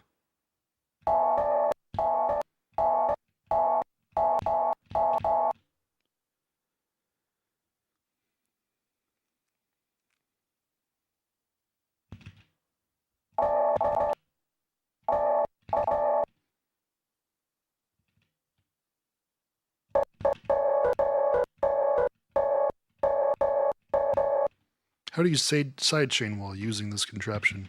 There's ways you can fake it, but there is no sidechain in this thing.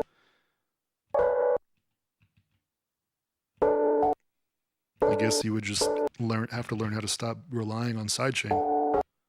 I mean, obviously, you can like take the stems and stuff and throw them in a computer and then input sidechain there. It's if you wanted that vibe. But I never really use sidechain, so it's not a big deal for me.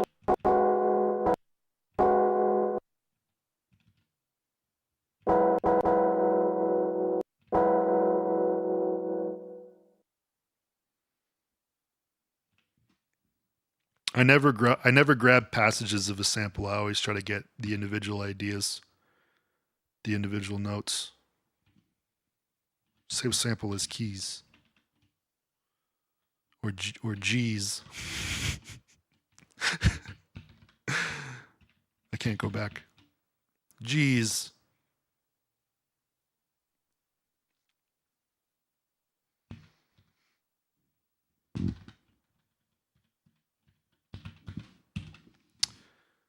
Damn near 2 racks for headphones?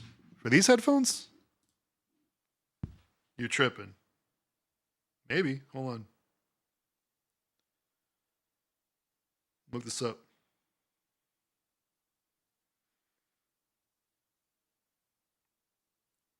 Yeah, you're not wrong. I mean, I don't know, bro. I have this music has been paying my bills for almost 2 decades now, so that's not true. 12 years. 12 years, that's not 2 decades. I need to back off my old head shit, man. But yeah, I mean, I don't know. I wouldn't suggest it for everybody. I don't think everybody should get something like this, but I don't know. I could justify it for myself. It's my job.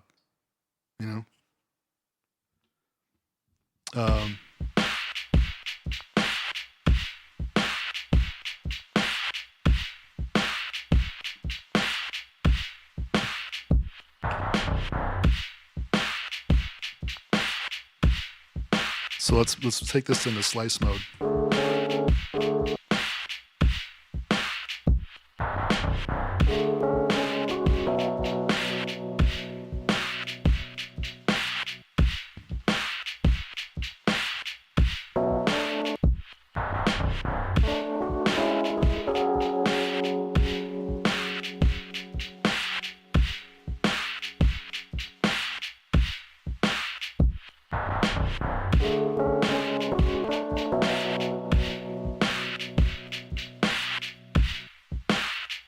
I'm slowing it down a little bit.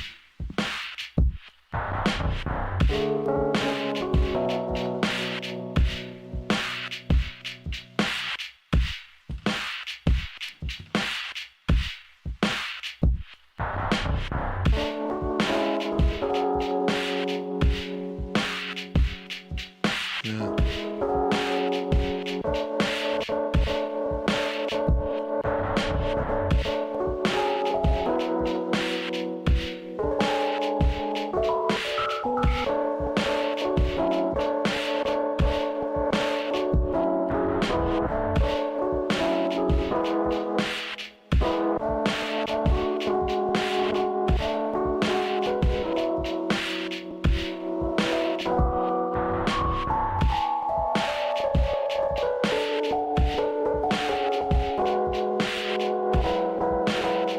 Yeah.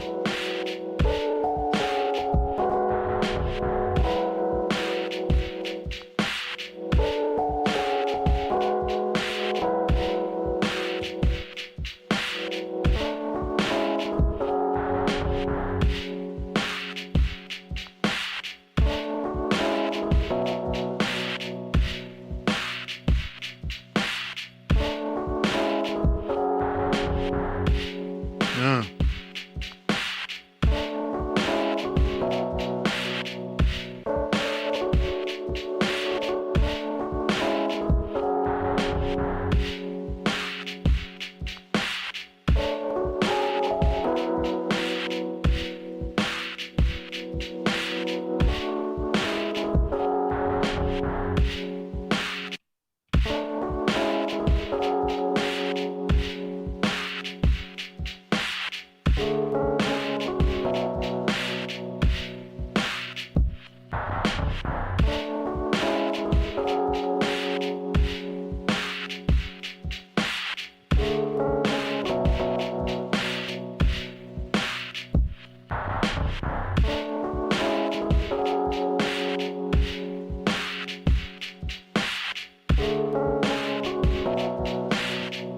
This is sick.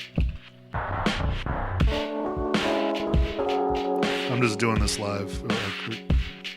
Running a knife.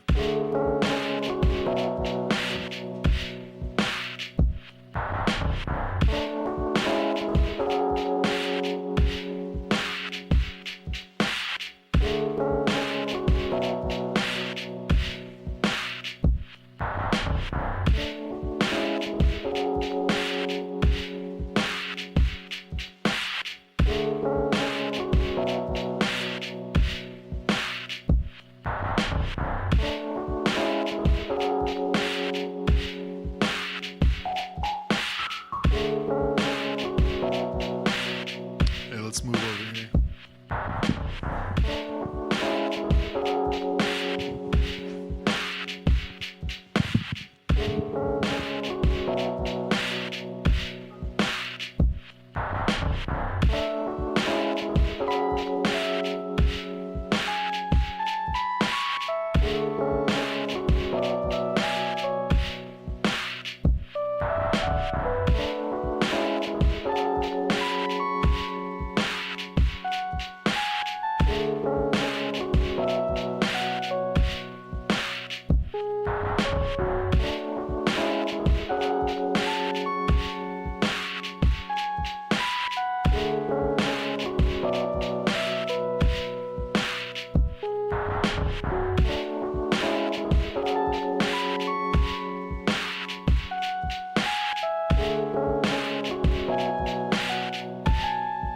Like that.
So I'm gonna make it so that way I can just keep recording this over and over again until I get it right. But I'm not gonna stop the beat.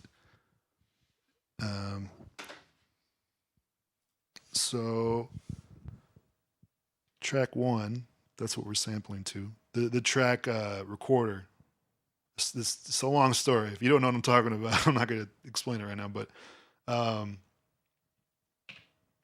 we're going to make sure that there's a recording trig right here, but we're going to make sure that it's recording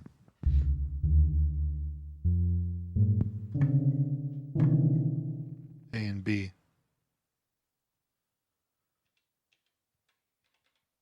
We're going to make sure it's a one shot so that I can just keep arming it every time I want to re-record. I don't have to worry about it. So that's what we're going to do. And then hopefully,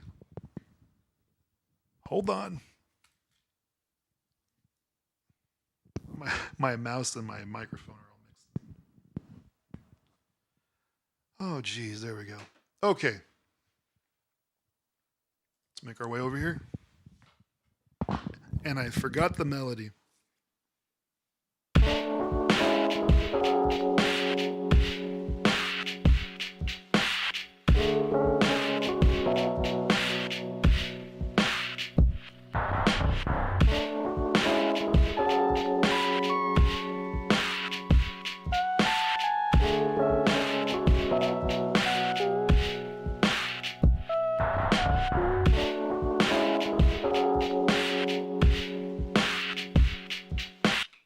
And then I'm having it so that way it cuts off that last note, so it kind of sounds like it's looping.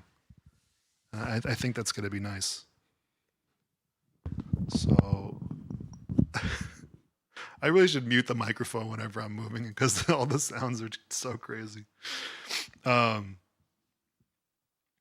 here we're gonna look at this recording that I just made.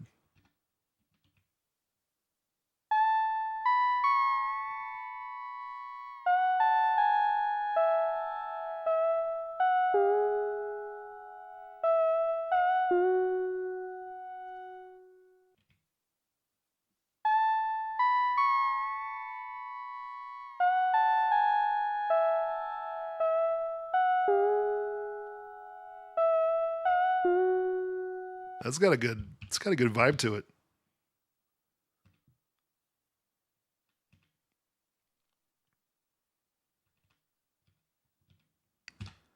So track 3.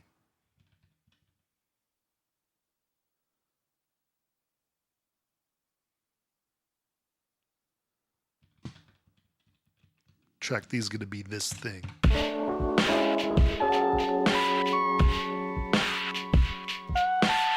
So now, if I'm saying, hey, this is a little too dry, I can actually send this track to the Q out, which is going to be the analog heat plus effects.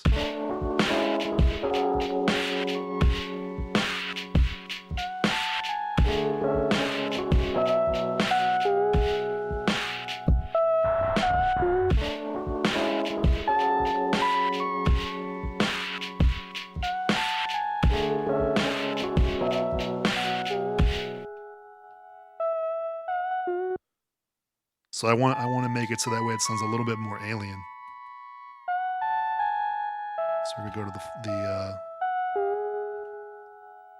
part with this sound rate reduction.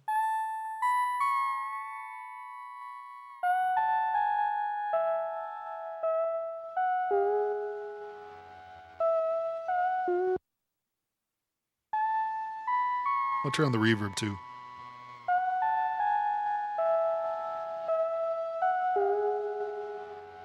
Bandpass reverb.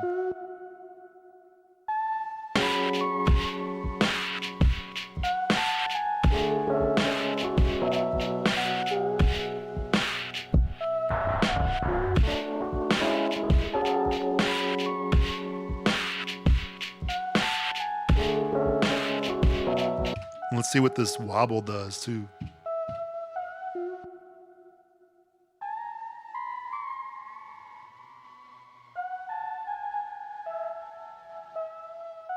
Oh, that's nasty.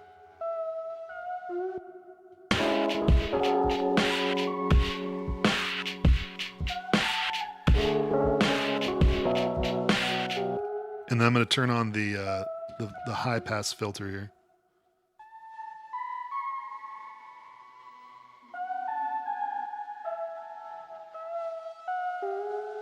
And now, see, I'm turning the highs up all the way on this, and it's just bringing out that like filtered out sample rate reduction.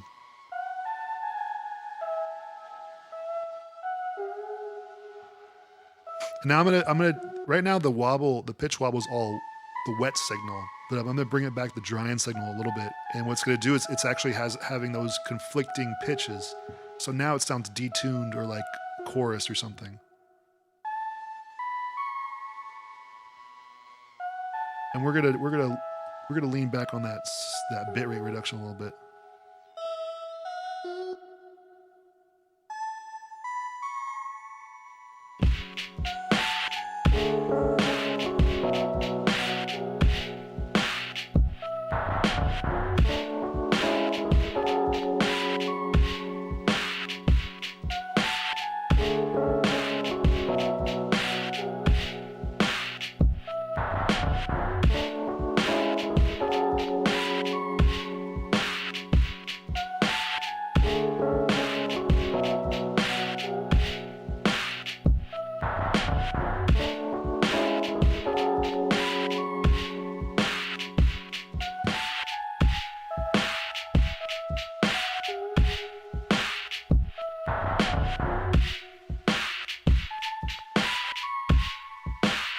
So what I'm going to do now is I'm actually going to record that sound that's happening right now. And I'm going to do it with track 2. We're going to get out of your mix here. And then we're going to create this buffer right here. And we're recording the C and D input this time because it's coming from the analog heat. And then I'm going to record all of this. So that way I can go between now I have the original file that I recorded, which was from the keyboard, and now I'm going to have this, which is kind of like a replacement of that. So when I play this track, it's going to record this.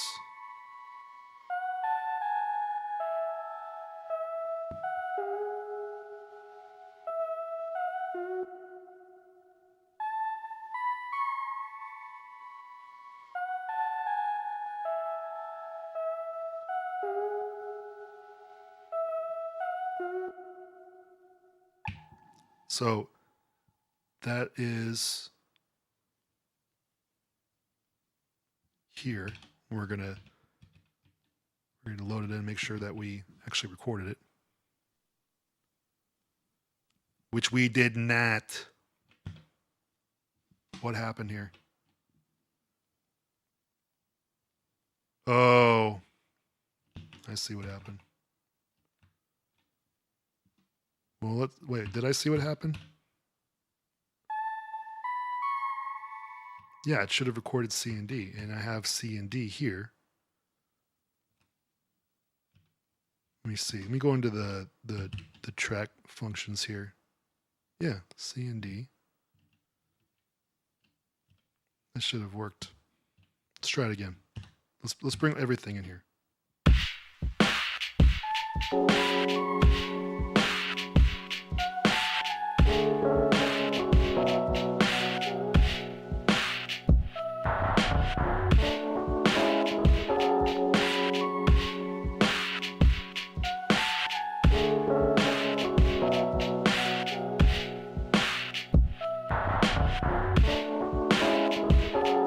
So here, and we're track 2, we're gonna open this up. Okay, we have it. I don't know what happened last time. I think maybe I actually opened up a slot that wasn't actually recorded to. So we're gonna save and assign this as lead analog heat, AH. And we're gonna just assign it to flex.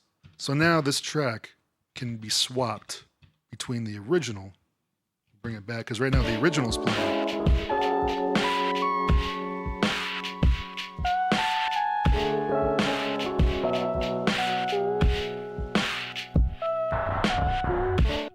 we're going to switch it over to the lead that was printed through the analog heat.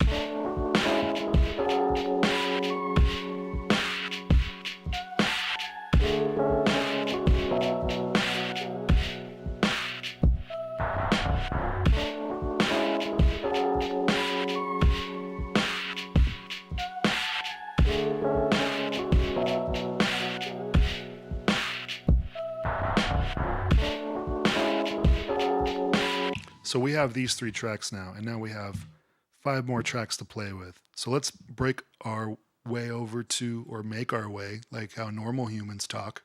Let's make our way over to the keyboard again, and let's figure it out. Do you play guitar? No, I do not play guitar. I would like to learn someday. That ship might have already sailed.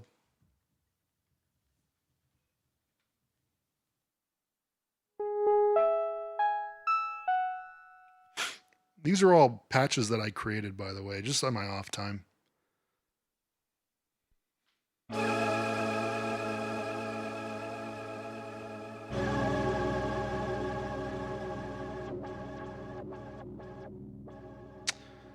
that.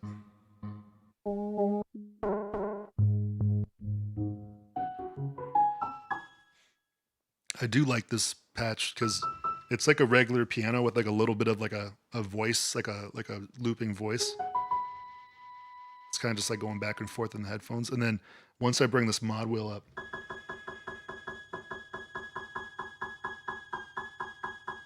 it starts fucking up.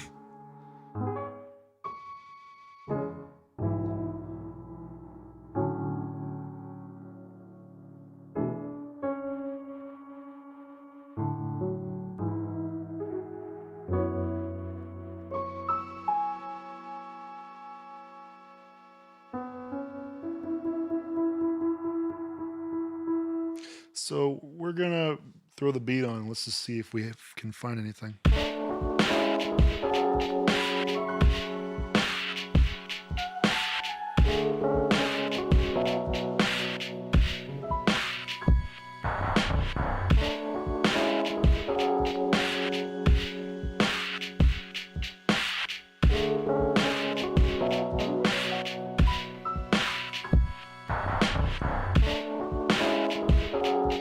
There's some bullshit like that.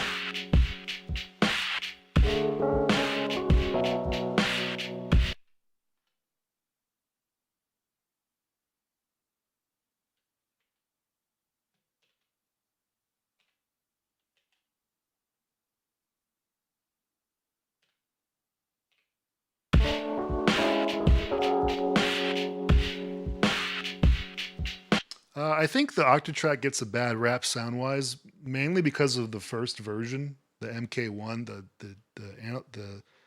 the AD converters, and vice versa. They just didn't sound good. They weren't good quality. The Mark II sounds a lot better, but I would not. I wouldn't put anything against it sound-wise nowadays.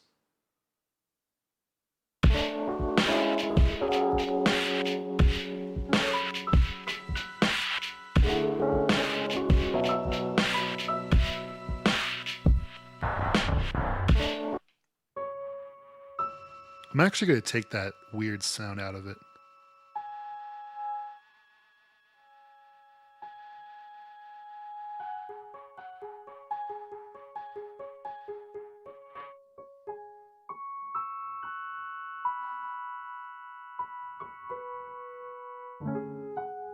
There we go.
Too tuned.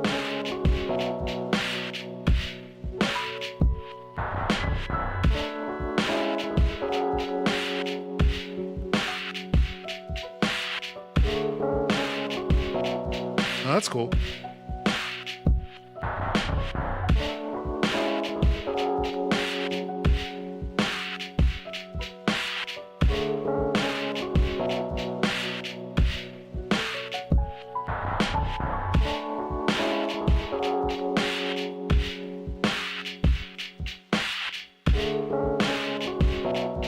Let's go.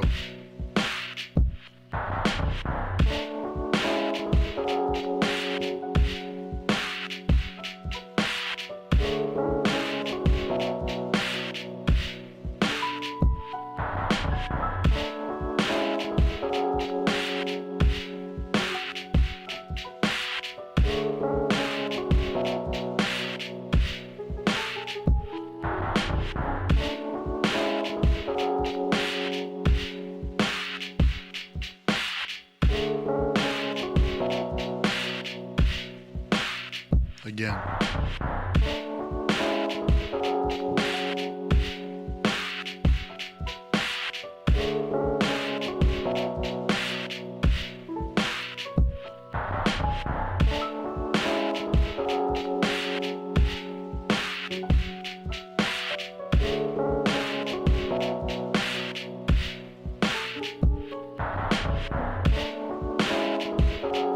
We're not going to take that last part, but I do like where it went up to there.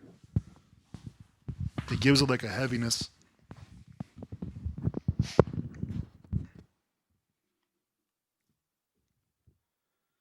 Let's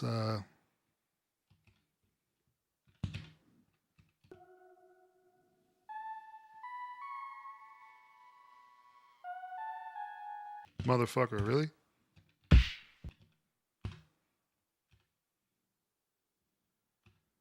Did I not record that? I did not. Why not?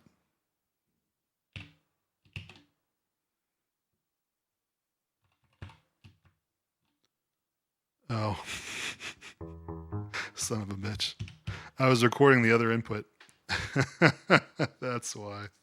That's okay. I'll get a better take.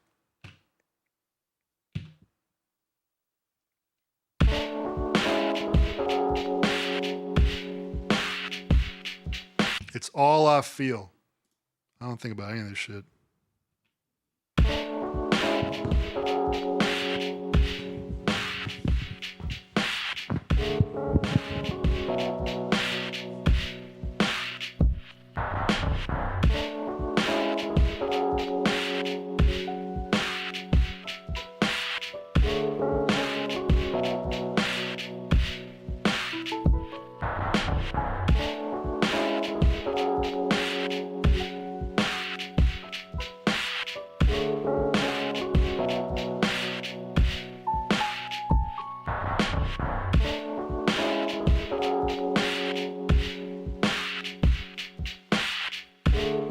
I have something here. There's something's happening. It's good.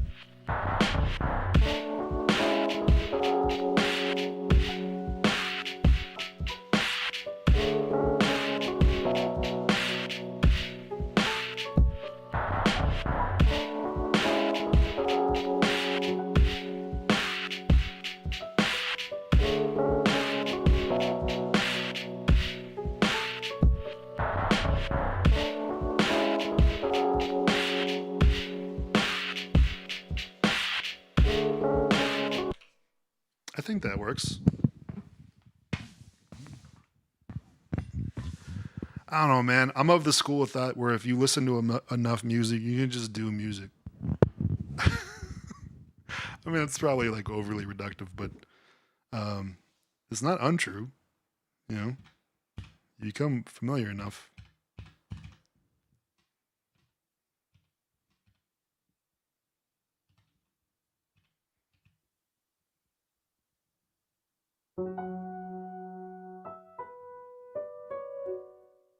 Nice.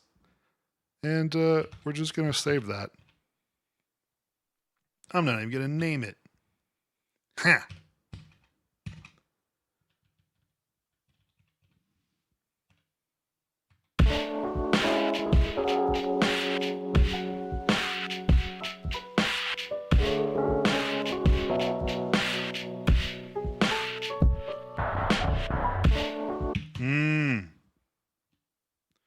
Did that, Rick Ross. Oh.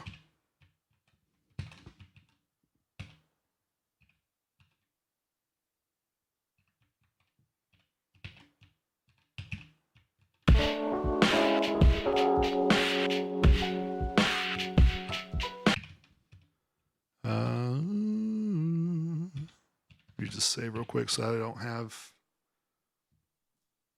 any problems with that.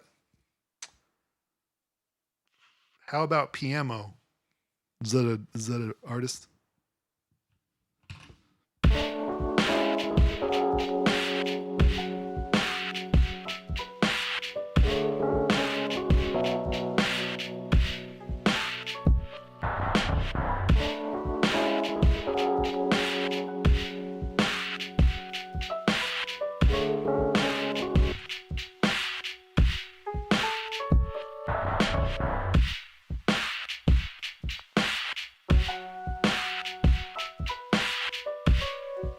So I'm going to send this to the queue out.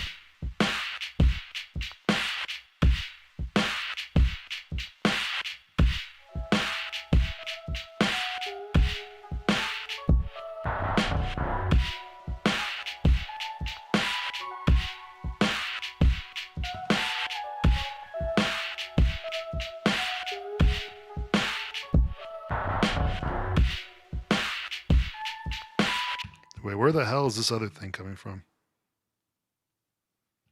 There we go.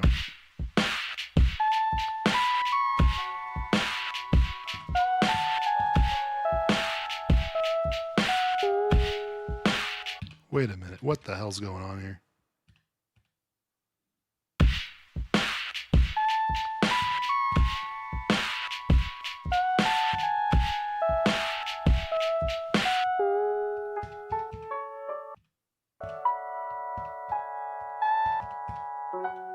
Duplicate tracks, that's what's happening.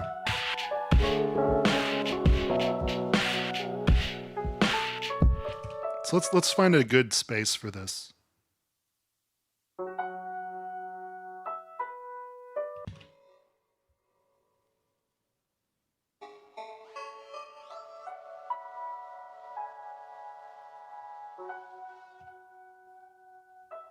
We're not going to use that.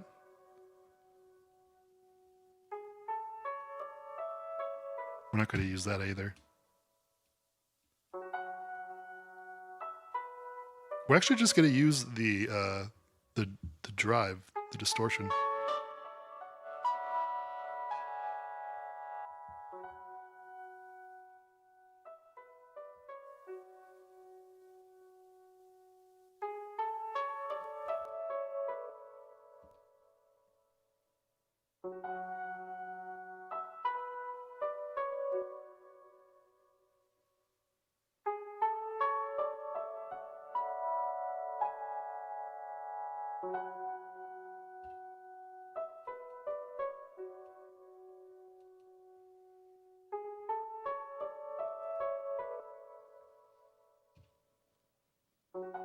Maybe just a little bit of wobble.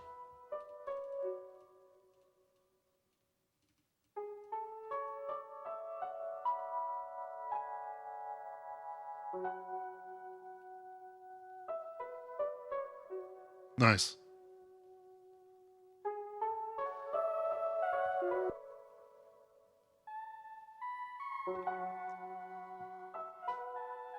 So we're gonna make the firstly, we're gonna put it in the left ear.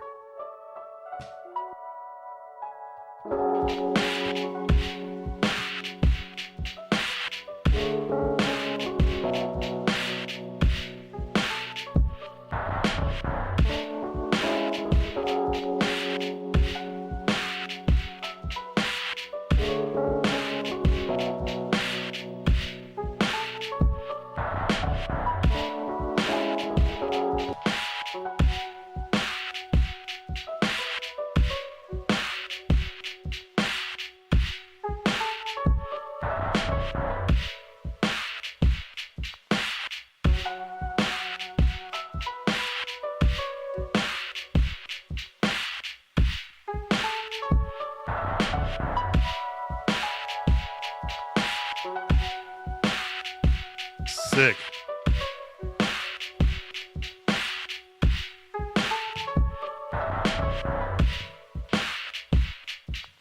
We're going to resample this.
I'm just resampling it from the Heat Plus Effects right now.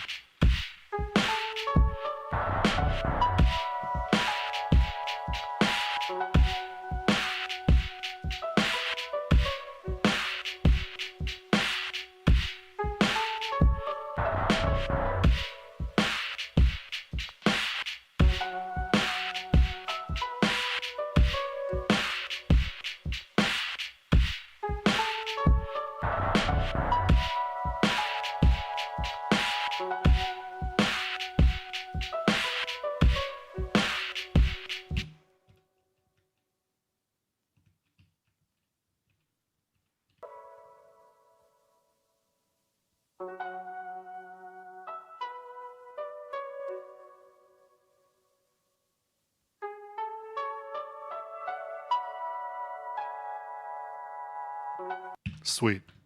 We're going to save and assign that as piano.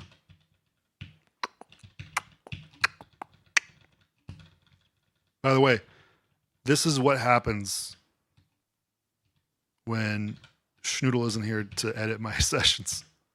It does take me this long to make something. And, you gotta kind of just lean into like your own particular process. There's really no other way around it.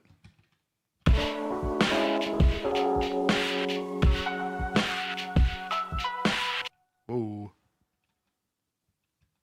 Oh, I see why. Had some crazy settings on here.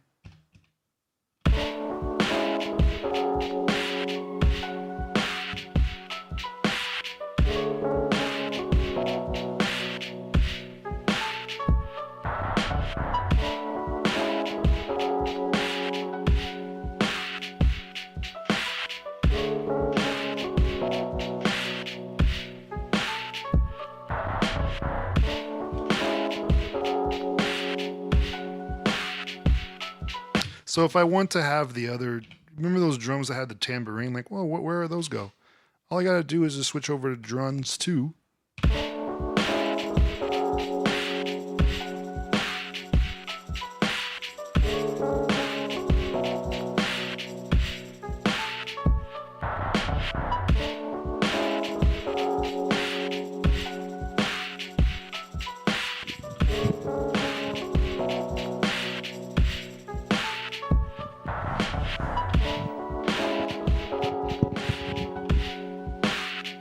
So let's get a bass line in here.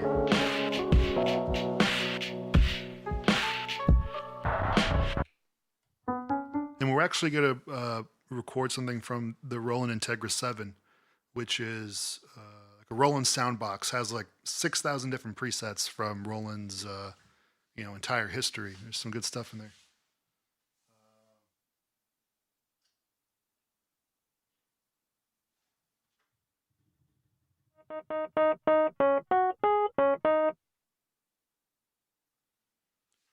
Let me just make sure the settings are all good.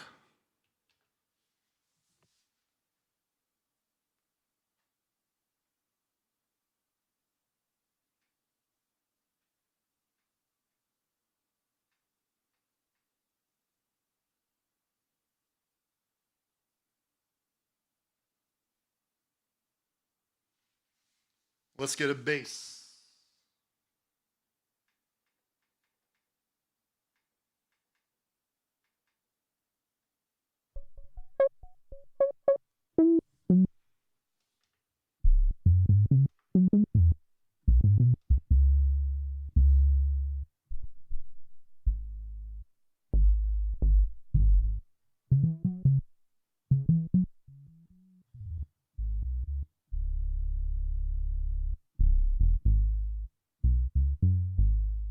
That's cool.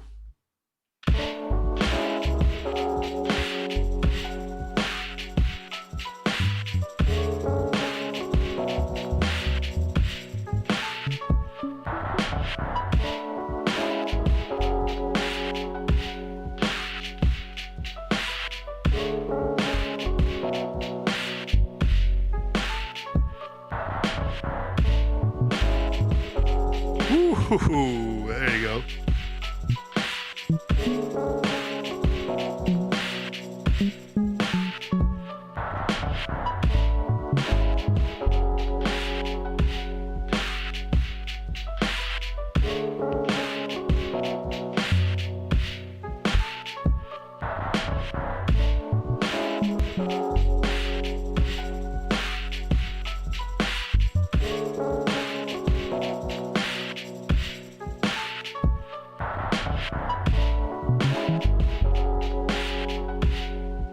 Let me get a louder bass, maybe.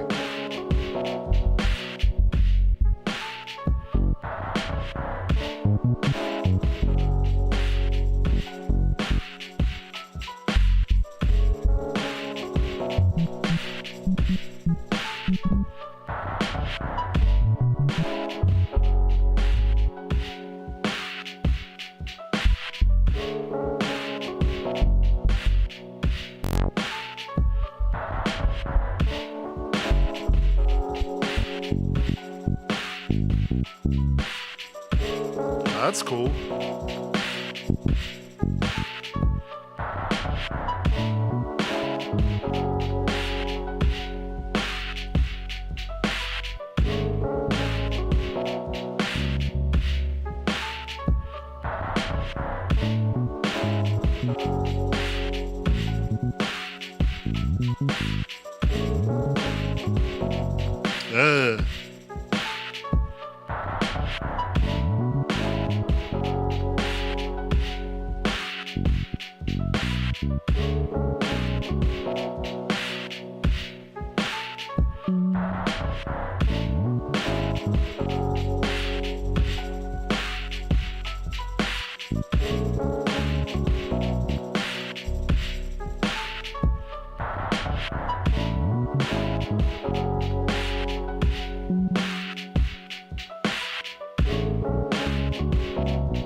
I think we have something here.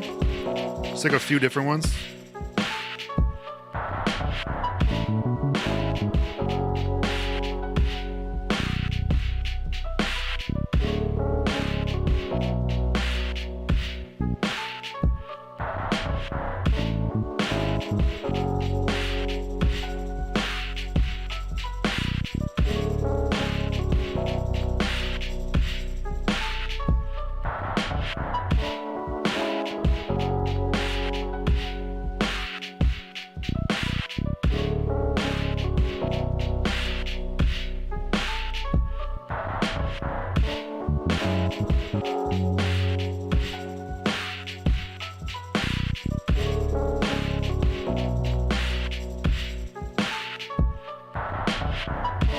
Hey, Edwin. Yeah, very rare instance.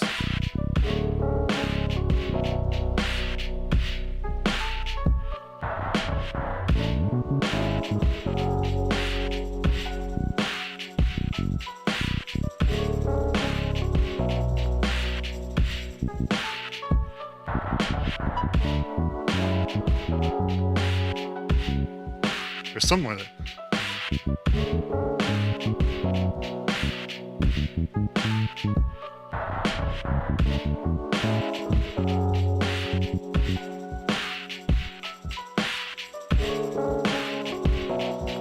All right, we're gonna record something like that.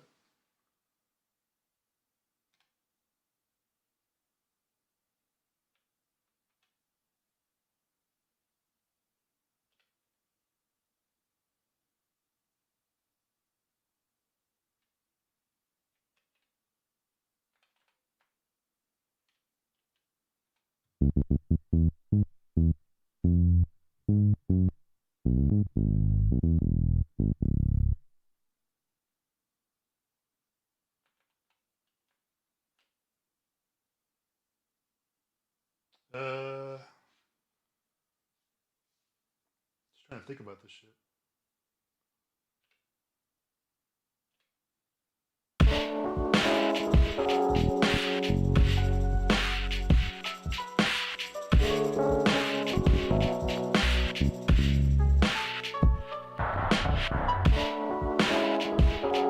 No, I'm gonna record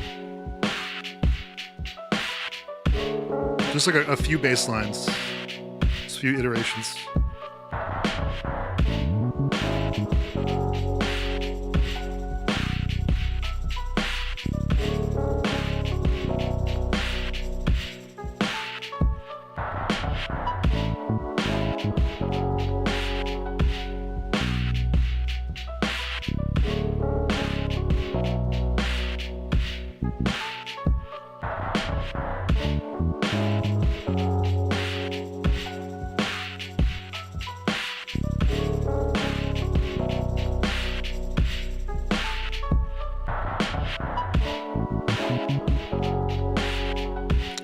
One more time.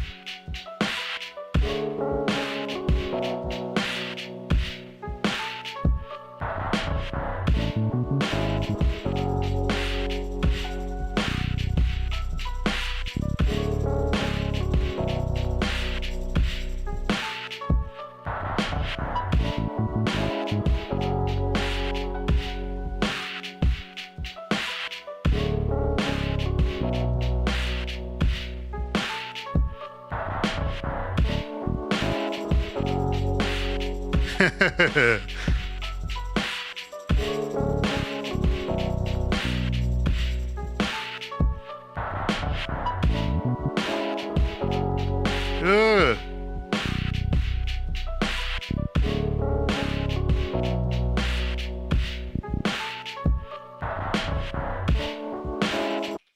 That's crazy.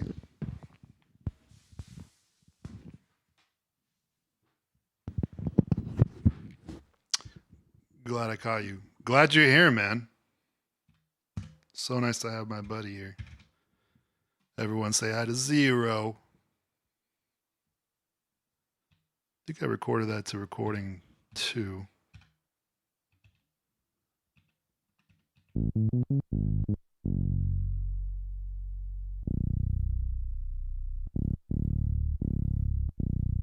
There's some clipping there, or there's like some pops there, but I could just take that out and post. You can't really hear it when the beat's all in. Save and assign this. This would be the bass line. It's called the bass. The bass.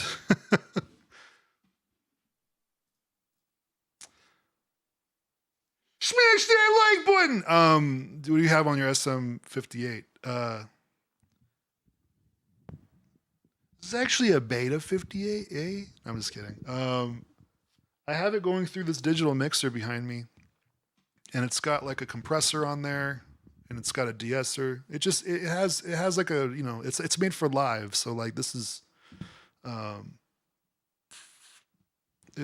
just have it smushed, so that way it won't hurt anybody's ears. Hopefully. Let's get this bass in.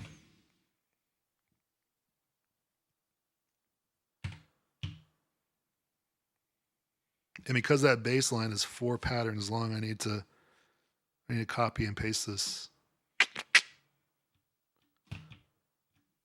First, I'm going to remove these recording triggers. Okay, and then we're going to copy, paste. So now I have this. And then here,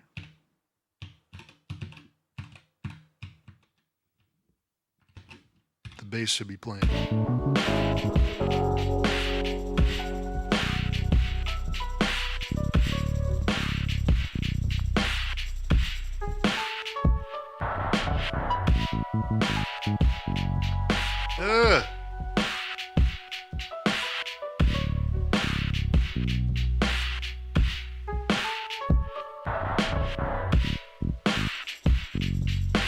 Octatrack's 2 inserts per track, among other limitations, isn't ideal for good mixing. Yeah, well, I'm making dope shit on it, so. I mean, yeah, it's not as limitless as a computer, and it will never be, and that's not what it's for. I mean, I just bought a MacBook Air to like use Ableton with, and yeah, you could do way more there. But sometimes I'll be sitting in a DAW and I'll feel nothing because there's too many things I can do. But yes, Alchemy is right. 80% of mixing is volume and EQ. Volume and EQ.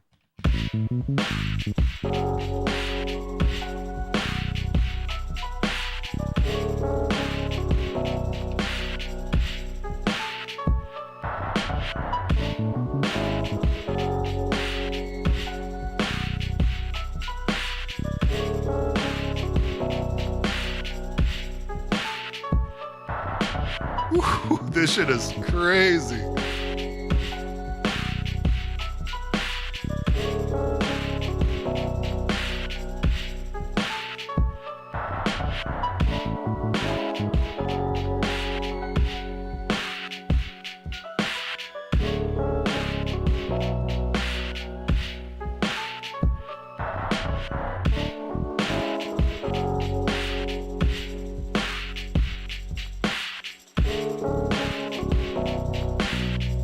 This shit is hard.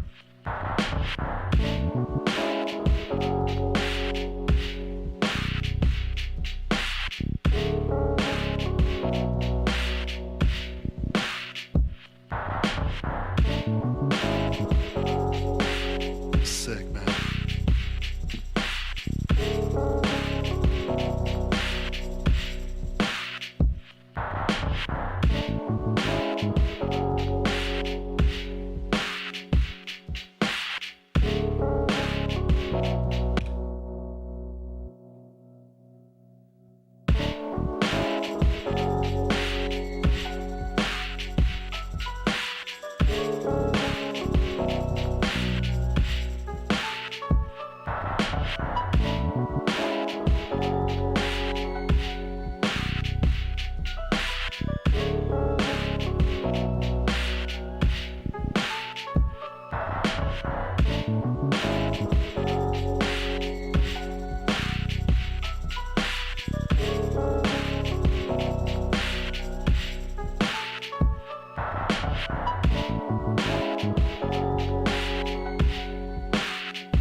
Hey, Zero. Hell yeah, brother. We got over 60 beats and raps over at the Patreon. And we do regular streams over there, probably like once a month. So if you want more streams, that's where to go. And my channel just got demonetized, so I can no longer get ad revenue from advertisements. So this channel is basically PBS at this point.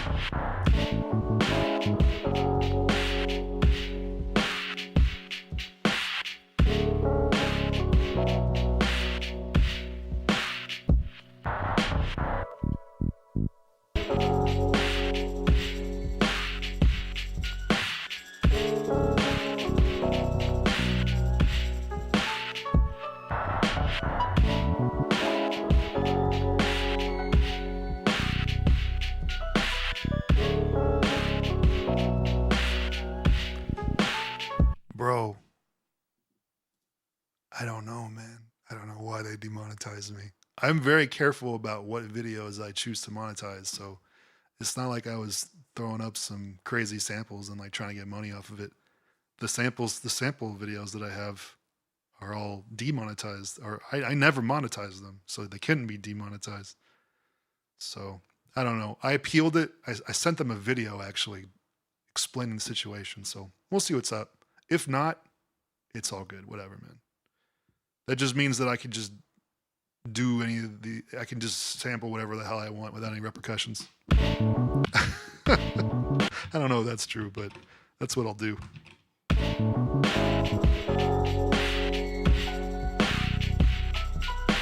Okay, I think we need one more thing here. I'm going to bring in...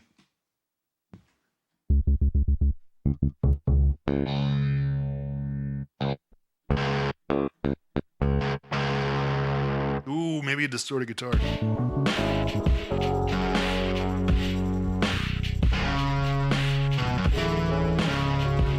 Woo, shit.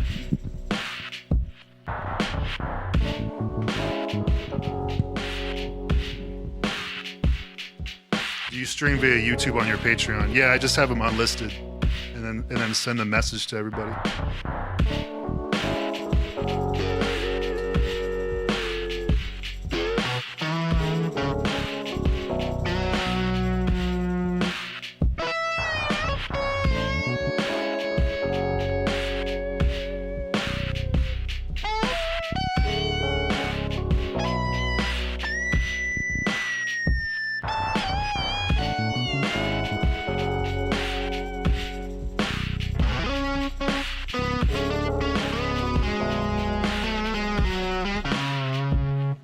Some bullshit.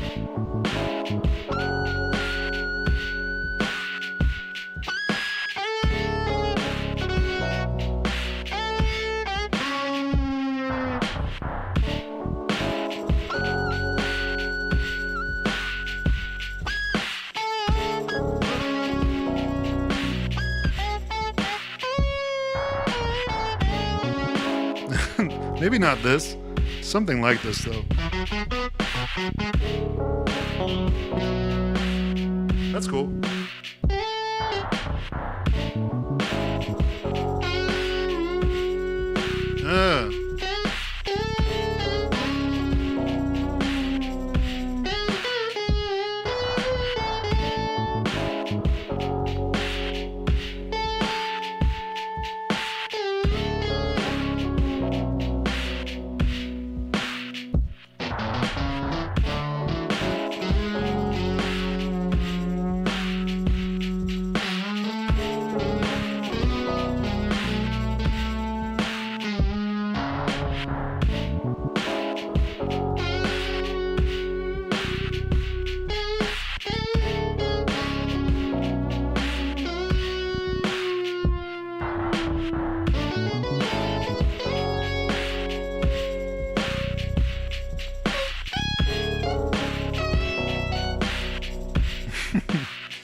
My brother in Christ, I know the frequencies don't match. There are tape wobble on some of the samples and not tape wobble on other. You're just going to have to get used to it. It's okay. The world is not going to end. Also, yeah, I guess that's it.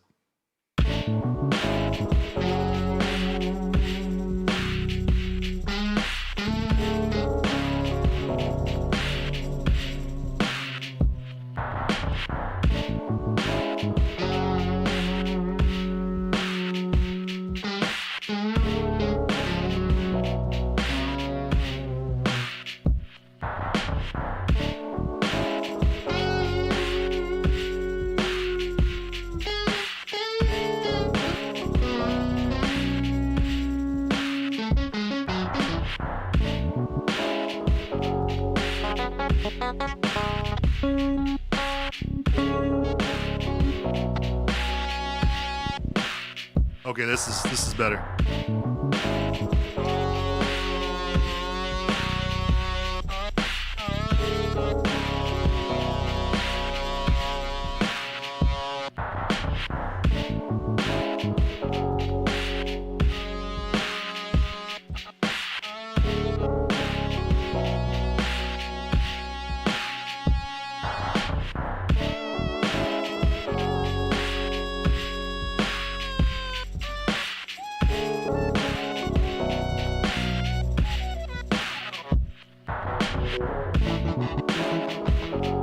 Oh shit, it's sitar. Let's go.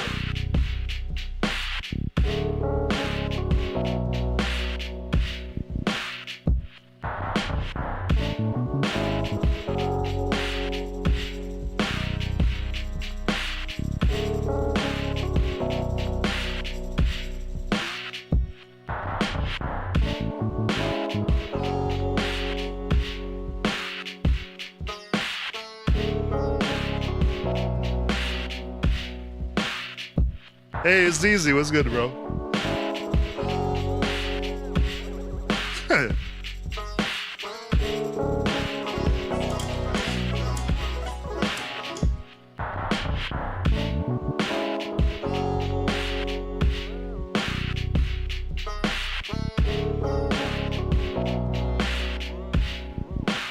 I like that bend though.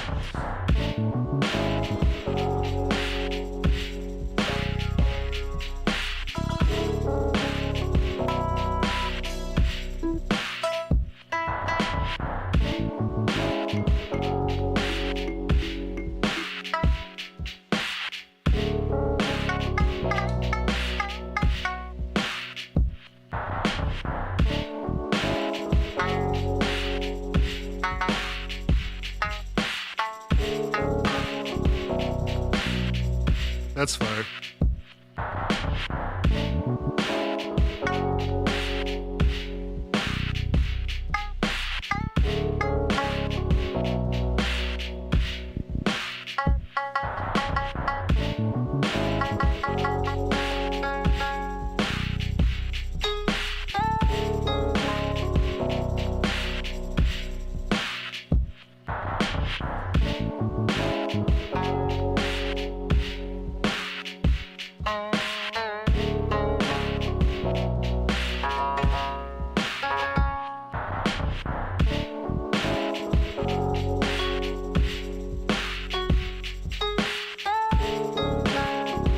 That's not hitting.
that's it. I might just be trying to dress a turkey that's already cooked and done. All right. I think we're calling it.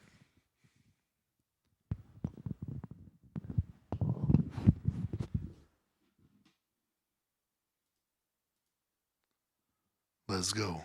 Okay. Well, that was fun, y'all. I appreciate everyone being here.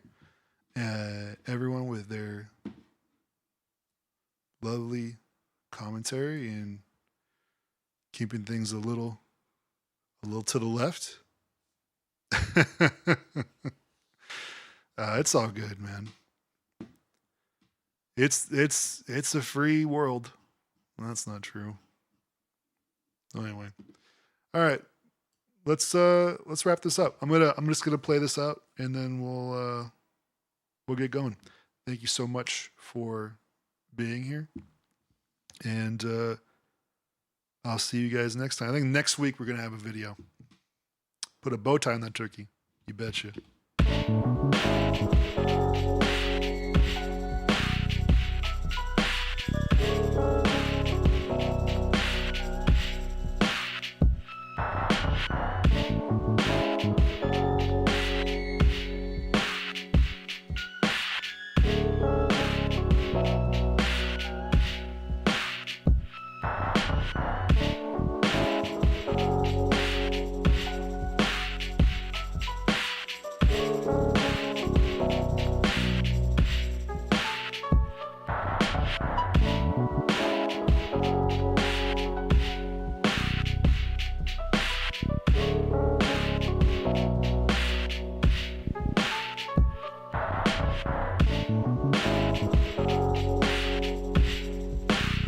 All right.